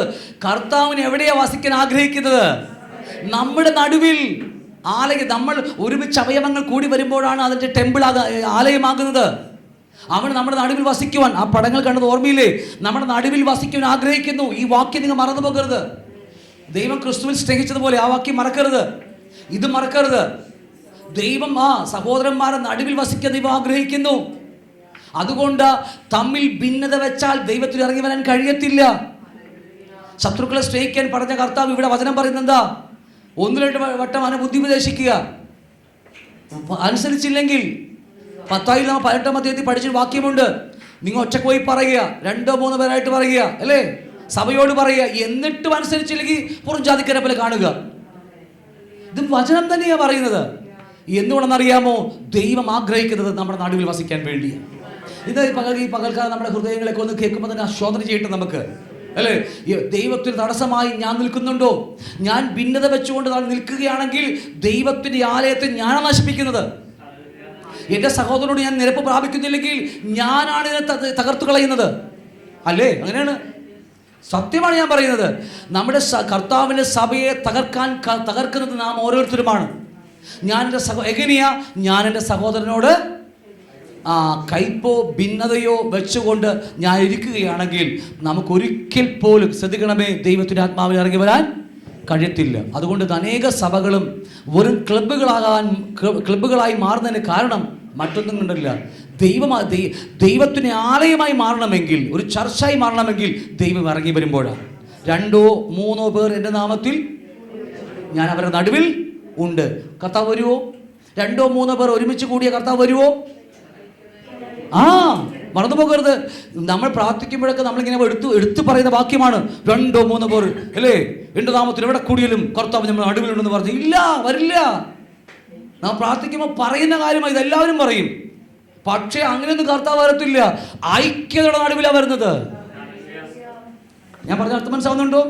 അവിടെ 2 പേർ, 3, അപ്പം 100 പേര്, 2 പേർ എന്താ പറയുക, പ്രശ്നമായി പരിഹരിക്കാതിരിക്കുകയാണെങ്കിൽ ദൈവത്തിൻ്റെ ആത്മാവിനെ ഇറങ്ങി വരാൻ കഴിയത്തില്ല. ദൈവം ഇറങ്ങി വരുമ്പോഴാണ് ഇത് ആലയമായി മാറുന്നത്. ദൈവമില്ലെങ്കിൽ അതൊരു ആലയമല്ല. പൂജാരി മാത്രമേ ഉണ്ടാകത്തുള്ളൂ അല്ലേ. പണ്ടൊക്കെ ഞങ്ങളൊക്കെ ഹിന്ദു മതത്തിലായിരുന്നപ്പോഴേ ഇടയ്ക്ക് ദേവി ഇറങ്ങിപ്പോവും. എൻ്റെ ഭാര്യ ദേവിയല്ല, ഞങ്ങളുടെ അമ്പലത്തിലെ ദേവി, അന്നത്തെ അമ്പലത്തിലെ ദേവി ഇറങ്ങിപ്പോവും. പിന്നെ എന്തോ പൂജക്ക് എന്ത് പൂജ അല്ലേ, വിളിച്ചു വരുത്താൻ വേണ്ടി വേറെ അമ്പലത്തിൽ പോയിട്ട് വേറെ ദേവനെ വിളിച്ചുകൊണ്ട് വന്നിട്ട് അല്ലേ പൂജ കഴിപ്പിച്ച് ദേവിനെ വശീകരിച്ചുകൊണ്ട് നിർത്തണം. റെക്കോർഡുണ്ടല്ലേ? അപ്പോൾ ഇല്ലേ, ഹിന്ദുക്കൾക്ക് അറിയാൻ പറ്റും, നിങ്ങൾ വേറെ ആർക്കും അറിയണ്ട ഇല്ലേ.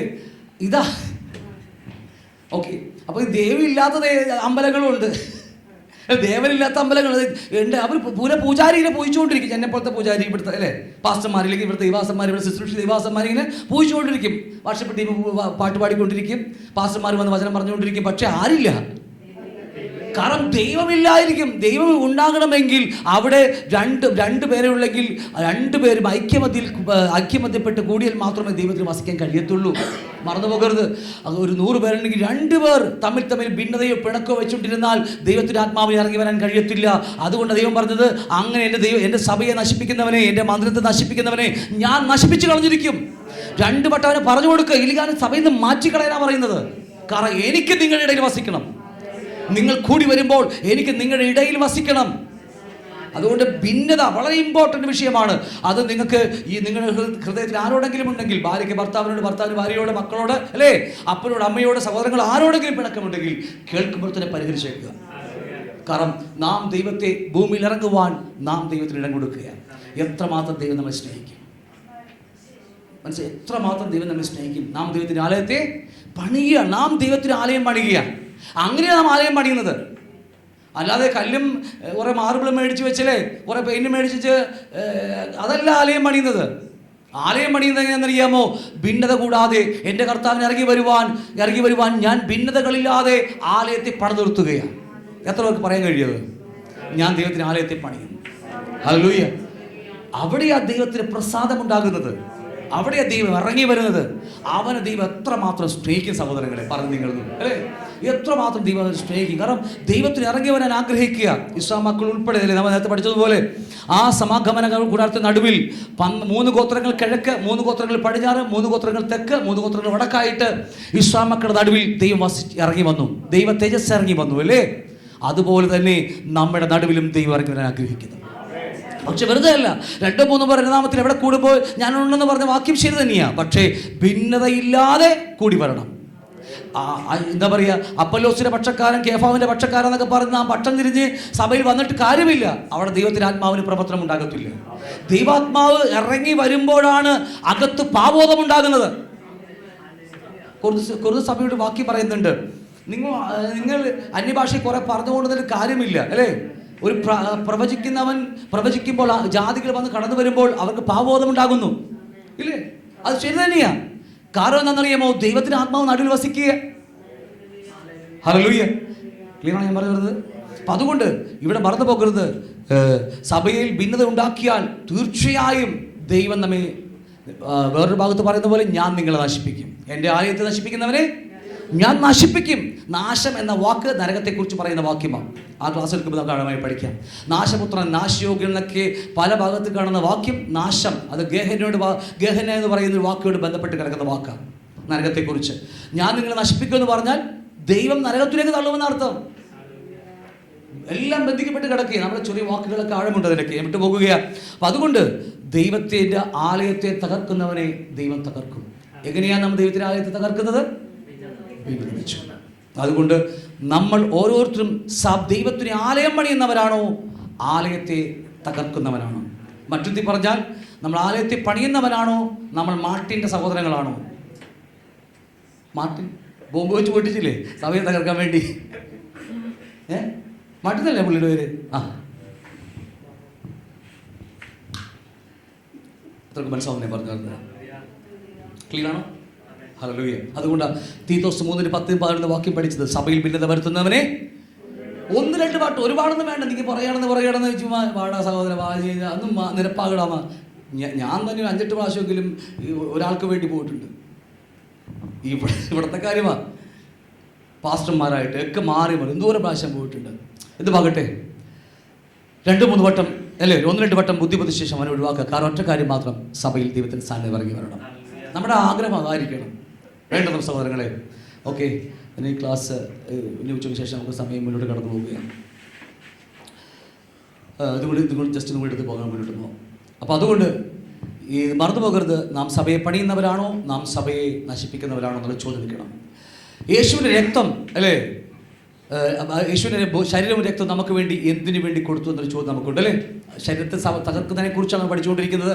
What did Jesus body and blood do for us അല്ലേ? നമുക്ക് വേണ്ടി എന്ത് ചെയ്തു? അവരുടെ രക്തവും ശരീരവും നമുക്ക് വേണ്ടി എന്ത് ചെയ്തു? എഫേസ്യർ 2:14 വാക്യം പറയുന്നു, അവൻ നമ്മുടെ സമാധാനം, അവൻ ഇരുപക്ഷത്തെയും ചട്ടങ്ങളും കൽപ്പനകളുമായ ന്യായപ്രമാണമെന്ന നമ്മുടെ ശത്രുത്വം തന്നെ ശരീരത്താൽ നീക്കി വേർപാടിന് നടിച്ചവർ ഇടിച്ചു കളഞ്ഞു, സമാധാനം ഉണ്ടാക്കിക്കൊണ്ടു അല്ലേ? അപ്പോൾ കർത്താവ് തന്റെ ശരീരത്തെ തകർത്ത് കളഞ്ഞു. ഈ വ്യത്യസ്തമായ അവയവങ്ങളുള്ള യേശുവിൻ്റെ ശരീരം. ഓക്കെ, ആ ശരീരത്തെ ജഡമെന്ന് അവിടെ പറഞ്ഞിരിക്കുന്നു. ജഡമെന്ന് വെച്ചാൽ മറ്റു ജഡമല്ല, സാക്സും സോമ എന്ന് പറയുന്ന വാക്കുകളൊക്കെ ഉണ്ട് ഗ്രീക്കിൽ. അതുപോലെ സാർസ്, SARX എന്ന് പറഞ്ഞൊരു സാക്സ്, ജഡത്തിൻ്റെ പാപം നിറയുന്ന ഒരു ബോഡിയെക്കുറിച്ചും വചനം പഠിപ്പിക്കുന്നുണ്ട്. അപ്പോൾ അത് ഇവിടെ പറയുന്നത് സോമ എന്ന വാക്കാ എന്ന് പറഞ്ഞാൽ ശരീരം, ഈ ശരീരത്തെക്കുറിച്ച് പറയുന്ന വാക്കാ. അവൻ നമുക്ക് വേണ്ടി ശരീരം ചിന്തിയത് ദൈവമായി സമാധാനം ഉണ്ടാക്കാൻ വേണ്ടിയാണ്. ക്ലിയർ ആണോ? ഞാൻ ഓടിച്ചു വിടുക, വലിയ വ്യാഖ്യാനത്തിൻ്റെ ആവശ്യമില്ല. അപ്പോൾ ദൈവമായിട്ട് സമാധാനത്തുണ്ടാക്കുവാൻ, വേർപാടിന് നടിച്ചവർ ദൈവവും നമ്മളുമായുള്ള ശത്രുത്വം, ആ നടിച്ചവർ ഇടിച്ചു കളഞ്ഞത് യേശുവിൻ്റെ ശരീരത്തെ തകർത്തുകൊണ്ടാണ്. മനസ്സിലാവുന്നുണ്ടോ? ദൈവത്തോട് നമുക്ക് എന്തുണ്ടാക്കി? സമാധാനമുണ്ടാക്കി. യേശുവിനെ ശരീരം തകർത്തതിലൂടെ ദൈവമായിട്ട് ഇപ്പോൾ എനിക്കെന്തുണ്ട്? സമാധാനം. റോമർ 5:1 പറയുന്നു. വാക്യമോ? റോമർ 5:1 നിങ്ങളെ സമാധാനത്തിലാക്കി എന്ന വാക്യം കാണാൻ കഴിയും. റോമർ 5:1 അവിശ്വാസം നീതിക്കപ്പെട്ട ശേഷം നമുക്ക് ദൈവത്തോട് സമാധാനം. വിശ്വാസത്താൽ നീതീകരിക്കപ്പെട്ടിട്ട്, അല്ലെങ്കിൽ യേശുവിൻ്റെ ശരീരം എനിക്ക് വേണ്ടി പാപത്തിന് പരിഹാരമായി എന്ന് ഞാൻ ചിന്തിക്കുമ്പോൾ ഞാൻ ദൈവമായി സമാധാനത്തിലായി എന്ന് പറഞ്ഞാൽ ഇനി ഞാനും ദൈവം ശത്രുവല്ല, ഇപ്പൊ ആരായി? മിത്രമായി. മനസ്സിലാവുന്നുണ്ടോ? അതാണ് അവിടെ പറയുന്നത് അല്ലേ? അതുതന്നെ ഇവിടെ സമാധാനമുണ്ടാക്കി. കൊലോസ്യർ 2:20-22 പറയുന്നു, അവൻ ക്രൂശിൽ ചൊരിഞ്ഞ രക്തം കൊണ്ട് നമുക്ക് അവൻ മുഖാന്തരം സമാധാനമുണ്ടാക്കി. ആരുമായി സമാധാനമുണ്ടാക്കി? ശത്രുവായിരുന്ന ദൈവം നമുക്ക് ശത്രുവായിരുന്നു. നാം മറ്റു വിഗ്രഹങ്ങളെ ആരാധിച്ച് തെജോമാന ദൈവത്തെ ആരാധിക്കാൻ കഴിയാതെ വേറിട്ട് നിന്ന ഞാൻ അല്ലേ, എന്നെ ക്രിസ്തുവിൻ്റെ ശരീരത്തിലൂടെയും രക്തത്തിലൂടെയും എന്നെയും ദൈവത്തെയും തമ്മിൽ സമാധാനത്തിലാക്കി, മിത്രമാക്കി മാറ്റി. മനസ്സിലാവുന്നുണ്ടോ? ഇനി അവൻ്റെ ശരീരത്തിലൂടെ ഞാൻ ഇനി തകർക്കാൻ പാടില്ല. യേശുവിൻ്റെ ശരീരം തകർത്തുകൊണ്ട് എന്നെയും ദൈവത്തെയും ശത്രുവായിരുന്ന ഞങ്ങളെന്നല്ല, ഞാൻ ശത്രുക്കളായിരുന്നപ്പോൾ അല്ലേ, ആ ദൈവത്തോട് ശത്രുവായിരുന്നപ്പോൾ അവൻ്റെ ശരീരത്തിലൂടെ എന്നെയും ദൈവത്തെയും മിത്രമാക്കി മാറ്റിയെങ്കിൽ ഇന്നവന് ശരീരമില്ല. ഇന്ന് യേശുവിന് എന്തില്ല? യേശു 3.5 വർഷക്കാലം 33 വർഷക്കാലം ജീവിച്ചപ്പോൾ അവന് ശരീരമുണ്ട്. ഇതേപോലത്തെ മണ്ണാങ്കട്ട ശരീരം ഇതുപോലത്തെ ഇരിക്കുന്ന ഒരു ശരീരം അവനുണ്ട്. ഉറപ്പാണോ? നിങ്ങൾ എൻ്റെ കൂടെ ഒന്ന് നോക്കി. അന്ന് 33 വർഷം യേശുവിനൊരു ശരീരമുണ്ട്. ഉണ്ടല്ലോ, ആത്മാവായിട്ടൊന്നുമല്ല നടന്നത്. ഇങ്ങനെ കാറ്റത്ത് അങ്ങോട്ട് പോയി ഇങ്ങനെ ഒന്നുമില്ല, നമ്മളെ പോലെ തന്നെ നടന്നതാ അല്ലേ? ഈ ചിക്കനും ഒക്കെ കഴിച്ചല്ലേ ആരോഗ്യം നടന്നതാ. യേശു 33 വയസ്സായപ്പോൾ മരിച്ചു. അവൻ്റെ ശരീരം പോയി. അത് ഉയർത്തെഴുത്ത് വേറെ കാര്യം. അവൻ സ്വർഗത്തിലേക്ക് കടന്നു പോയി. പിന്നീട് ശരീരമുണ്ടോ ഭൂമിയിൽ? പറ. ശരീരമില്ല അല്ലേ? ഉറപ്പല്ലേ? യേശു 33 വർഷം ഭൂമിയിൽ ജീവിച്ച അവന് ശരീരമുണ്ടായിരുന്നു. ആ ശരീരത്തിലൂടെ അവൻ തകർത്തിട്ട് ദൈവമായി ശത്രുക്കളായി നമ്മെ നിരപ്പിച്ചു. ശരി തന്നെയല്ലേ? ഓക്കെ. അവൻ്റെ ശരീരം സ്വർഗത്തിലേക്ക് കടന്നുപോയി. റിസറക്റ്റഡ് ബോഡി, ഉയർത്തെഴുന്നേറ്റ ബോഡി സ്വർഗത്തിലേക്ക് പോയി. ഇപ്പോൾ ഈ ഭൂമിയിൽ അവൻ്റെ ശരീരമുണ്ടോ? ഇല്ല. ആണോ? തെറ്റാ? ഉണ്ട്. അതാണ് അറിയേണ്ടത്. യേശുവിൻ്റെ ശരീരം നമ്മൾ ഓരോരുത്തരും അംഗങ്ങൾ കൂടി വരുമ്പോൾ ശരീരമായി മാറുകയാണ്. മറന്നുപോകരുത്. ആ ശരീരമാണ് വളരെ പ്രാധാന്യം അറിയിക്കുന്നത്. ഞാൻ പറഞ്ഞത് ക്ലിയർ ആയില്ലെന്നോ നിങ്ങൾക്ക്? 33 വർഷക്കാലം യേശുവിന് ശരീരമുണ്ടായിരുന്നു. ആ ശരീരം തകർത്തുകൊണ്ട് അവൻ നമുക്ക് വേണ്ടി രക്ഷയൊരുക്കി ഇല്ലേ? പിന്നീട് നോക്കുമ്പോൾ ശരീരമില്ല ഭൂമിയിൽ, പക്ഷേ ഉണ്ട്. അവൻ്റെ ശരീരം ഇപ്പോഴും ഭൂമിയിലുണ്ട്.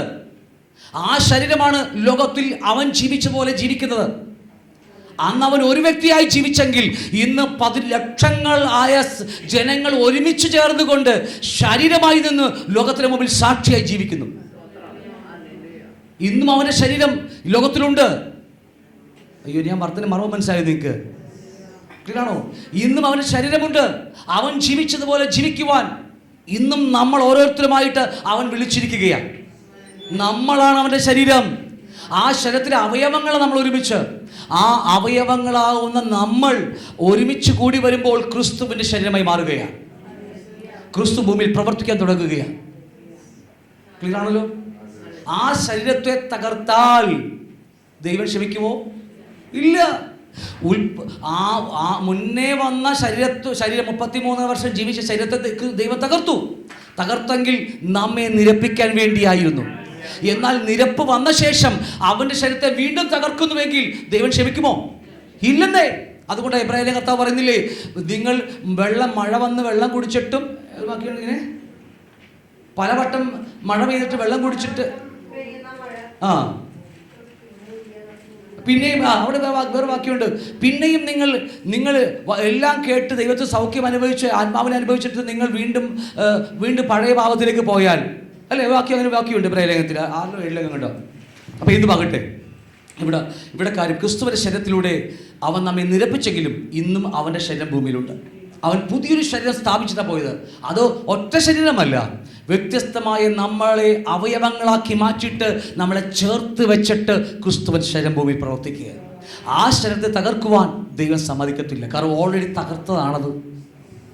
ദൈവം പുത്രൻ്റെ ശരീരം തകർത്തു കളഞ്ഞതാണ്. സ്വർഗം പുത്രൻ്റെ ശരീരം തകർത്തതാണ്. ആ തകർത്തിലൂടെ എന്നെയും നിങ്ങളെയും രക്ഷിച്ചതാണ്. വീണ്ടും തകർക്കുവാൻ ദൈവം സമ്മതിക്കത്തില്ല. വായിച്ചു മതി.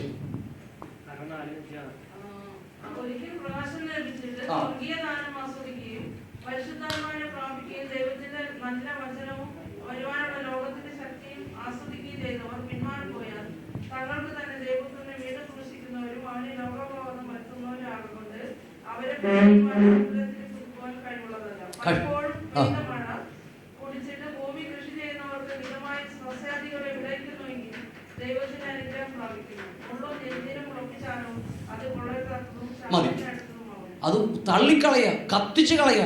എവിടെയാണ് കത്തിക്കാൻ പോകുന്നത്? നരകത്തിൽ. വേറെ ഒന്നുമില്ല. അത് അവിടെ അങ്ങനെയല്ലേ എഴുതി വെച്ചിരിക്കുന്നത് അല്ലേ? ചുട്ടുകളയുക.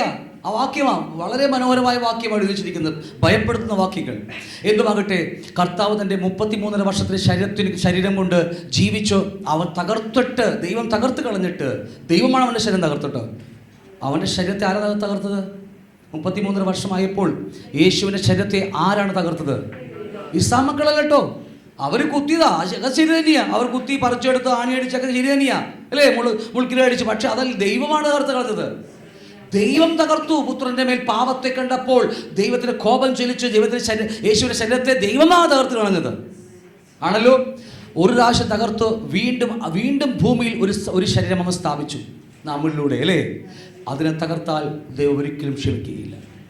ഒരിക്കലും ദൈവം ക്ഷമിക്കരുത്. കാരണം ഒരു പ്രാവശ്യം മാത്രമേ ശിക്ഷാവിധിയുള്ളൂ. ക്ലിയറാണല്ലോ. അതുകൊണ്ട് ഇനി ക്രിസ്തുവിന്റെ ശരീരമാകുന്ന സഭയെ തകർക്കുമ്പോൾ എങ്ങനെയാ? ഭിന്നത വെച്ചുകൊണ്ട് നാം ഓരോരുത്തരും കർത്തൃ കരുതിട്ട് കഴിക്കുമ്പോൾ നാം സഭയെ തകർത്ത് കളയുക. നമ്മെ തന്നെ തകർക്കുക. രണ്ടാമത്, സഭയിൽ ഭിന്നത വെച്ചുകൊണ്ടിരിക്കുമ്പോൾ ദൈവത്തിന് നമ്മുടെ ഇടയിൽ വന്ന് വസിക്കുവാൻ കഴിയത്തില്ല. അതൊക്കെ മനസ്സാവുന്നുണ്ട്. 3 കാര്യങ്ങളാണ്. രക്ഷിക്കപ്പെട്ടവർ ആത്മാവിൽ വളരാൻ കഴിയാതിരിക്കുന്നതിൻ്റെ 3 കാരണങ്ങൾ വേദപുസ്തകം പഠിപ്പിക്കുന്നുണ്ട് അല്ലേ. If the saved are not growing spiritually, there are 3 things in him. രക്ഷിക്കപ്പെട്ടവർ അവർക്ക് ആത്മാവിൽ വളരാൻ കഴിയാതെ വണ്ണം ഇരിക്കുന്നതിന് 3 കാര്യങ്ങൾ എന്തൊക്കെയാ? ഒന്ന് ഭിന്നത അവനിലുണ്ട്. 2 കയ്പ് അവനിൽ, പിണക്കം, പരിഭവം, വഴക്ക് അല്ലേ, നിരാശ, നീരസം, ചെറിയ കാര്യമാണ് അത് അവനിലുണ്ട്. 3 ക്ഷമിക്കാൻ കഴിയാത്ത അനുഭവം. ഈ 3 കാര്യം മറന്നു പോകരുത്. 1 ഭിന്നത അവനിലുണ്ട്.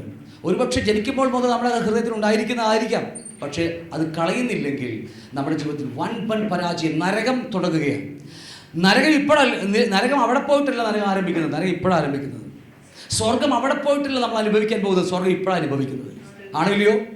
ഇപ്പോൾ സ്വർഗം അനുഭവിക്കുന്നില്ലെങ്കിൽ ഒരിക്കലും പ്രതീക്ഷിക്കേണ്ട, അവിടെ പോകത്തില്ല ഇല്ലേ.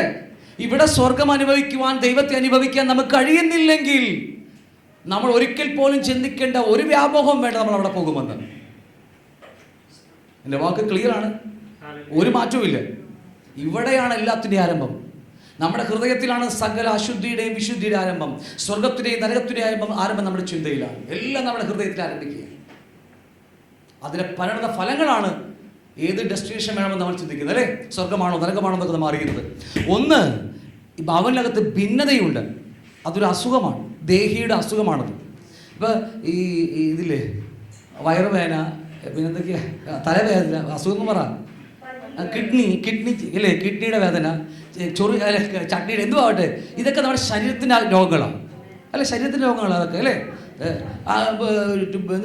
ട്യൂമർ ഇതൊക്കെയാ അല്ലേ. ഒരുപാട് രോഗങ്ങളില്ലേ വായുവില്ലേ. ക്യാൻസർ, ട്യൂമർ, ഹാർട്ട് അറ്റാക്ക് അല്ലേ, എല്ലാ ചുമ, പനി, വയറിളക്കം കൊണ്ടാ, ഇതൊക്കെ എല്ലാം ഉള്ളത് നമ്മുടെ ഈ ശരീരത്തിൻ്റെ രോഗങ്ങളാണ് എല്ലാം. അതൊരു പക്ഷേ നമ്മളെ കൊന്നാൽ നമ്മുടെ ശരീരത്തെ മാത്രമേ കൊല്ലത്തുള്ളൂ. കാരണം ശരീരമല്ലല്ലോ മനുഷ്യൻ. നമ്മുടെ ദേഹിയുടെ അസുഖമാണ് ഈ അസുഖങ്ങൾ. ഈ ഭിന്നത എന്നത് ഇതിൻ്റെ അസുഖമല്ല. ഭിന്നത ദേഹിയുടെ അസുഖമാണ്. എപ്പോഴെങ്കിലും അനുവദിച്ചാൽ, ഇപ്പോഴല്ല, നമുക്ക് എപ്പോഴെങ്കിലും അനുവദിച്ചാൽ ദേഹിയുടെ അസുഖത്തെക്കുറിച്ച് നമുക്ക് പഠിക്കാൻ കഴിയും അല്ലേ. അപ്പോൾ ഒന്നാമത് ഡിവിഷൻ, എനിക്ക് അവനിൽ ഭിന്നതയുണ്ട്. 2 എന്തുണ്ടെന്ന് അറിയാമോ? ഭിന്നത ഉള്ളതിൻ്റെ അകത്ത് ഏതെങ്കിലും വ്യക്തിയുടെ കയ്പുണ്ടായിരിക്കും. നമ്മുടെ ഏതെങ്കിലും സഹോദരന്മാരായിട്ട് എന്തുണ്ട്? കയ്പ്. പഠിച്ചത് ഓർമ്മയുണ്ടോ? കയ്പിൻ്റെ വേര് പൊളച്ച് അനേകരെ മല്ലമാക്കി. ദൈവത്തിന് നമ്മുടെ സഭയിൽ ഇറങ്ങി വരാൻ കഴിയാതെ കഴിയുമാറാക്കും എന്ന കാര്യം മറന്നു പോകരുത്. 3, ക്ഷമിക്കാൻ കഴിയാത്ത അനുഭവം അവനിലുണ്ട്. ഇതൊരു ദേഹിയുടെ അസുഖമാണ്. ശരീരത്തിനല്ല. ഇതിന് മരുന്നുണ്ടോ? സൈക്കാട്രിസ്റ്റിനെ പോയി കണ്ടു ഞാൻ എറണാകുളത്ത് ജനറൽ ഹോസ്പിറ്റലിൽ പോയി, കാര്യമില്ല അല്ലേ. ഞാൻ സൈക്കോളജിസ്റ്റിൻ്റെ അടുക്ക പോയി, എവിടെയാ, മെഡിക്കൽ ട്രസ്റ്റിൽ പോയി, ഒരു കാര്യമില്ലത്. ഇതിന് അസുഖം ഇതാ, ദേഹിയുടെ അസുഖമാ, സോളിൽ കിടക്കുകയാ. ഇതിൻ്റെ പരിഹാരം ഈ പുസ്തകത്തിൽ മാത്രമേ ഉള്ളൂ. നല്ല വൈദ്യനായ ക്രിസ്തുവിൻ്റെ അടുക്കൽ മാത്രമേ ഉള്ളൂ. ഹലോ, ഈ ഭിന്നതയുടെയൊക്കെ രോഗത്തിന് ഏക മാർഗം, ലോകത്തിന് എവിടെ പണി പോയിക്കോ ഒരു മരുന്നും കിട്ടാൻ പോകുന്നില്ല. ഏക മരുന്ന് ക്രിസ്തു എന്ന വൈദ്യനടുക്കൽ മാത്രമേ ഉള്ളൂ.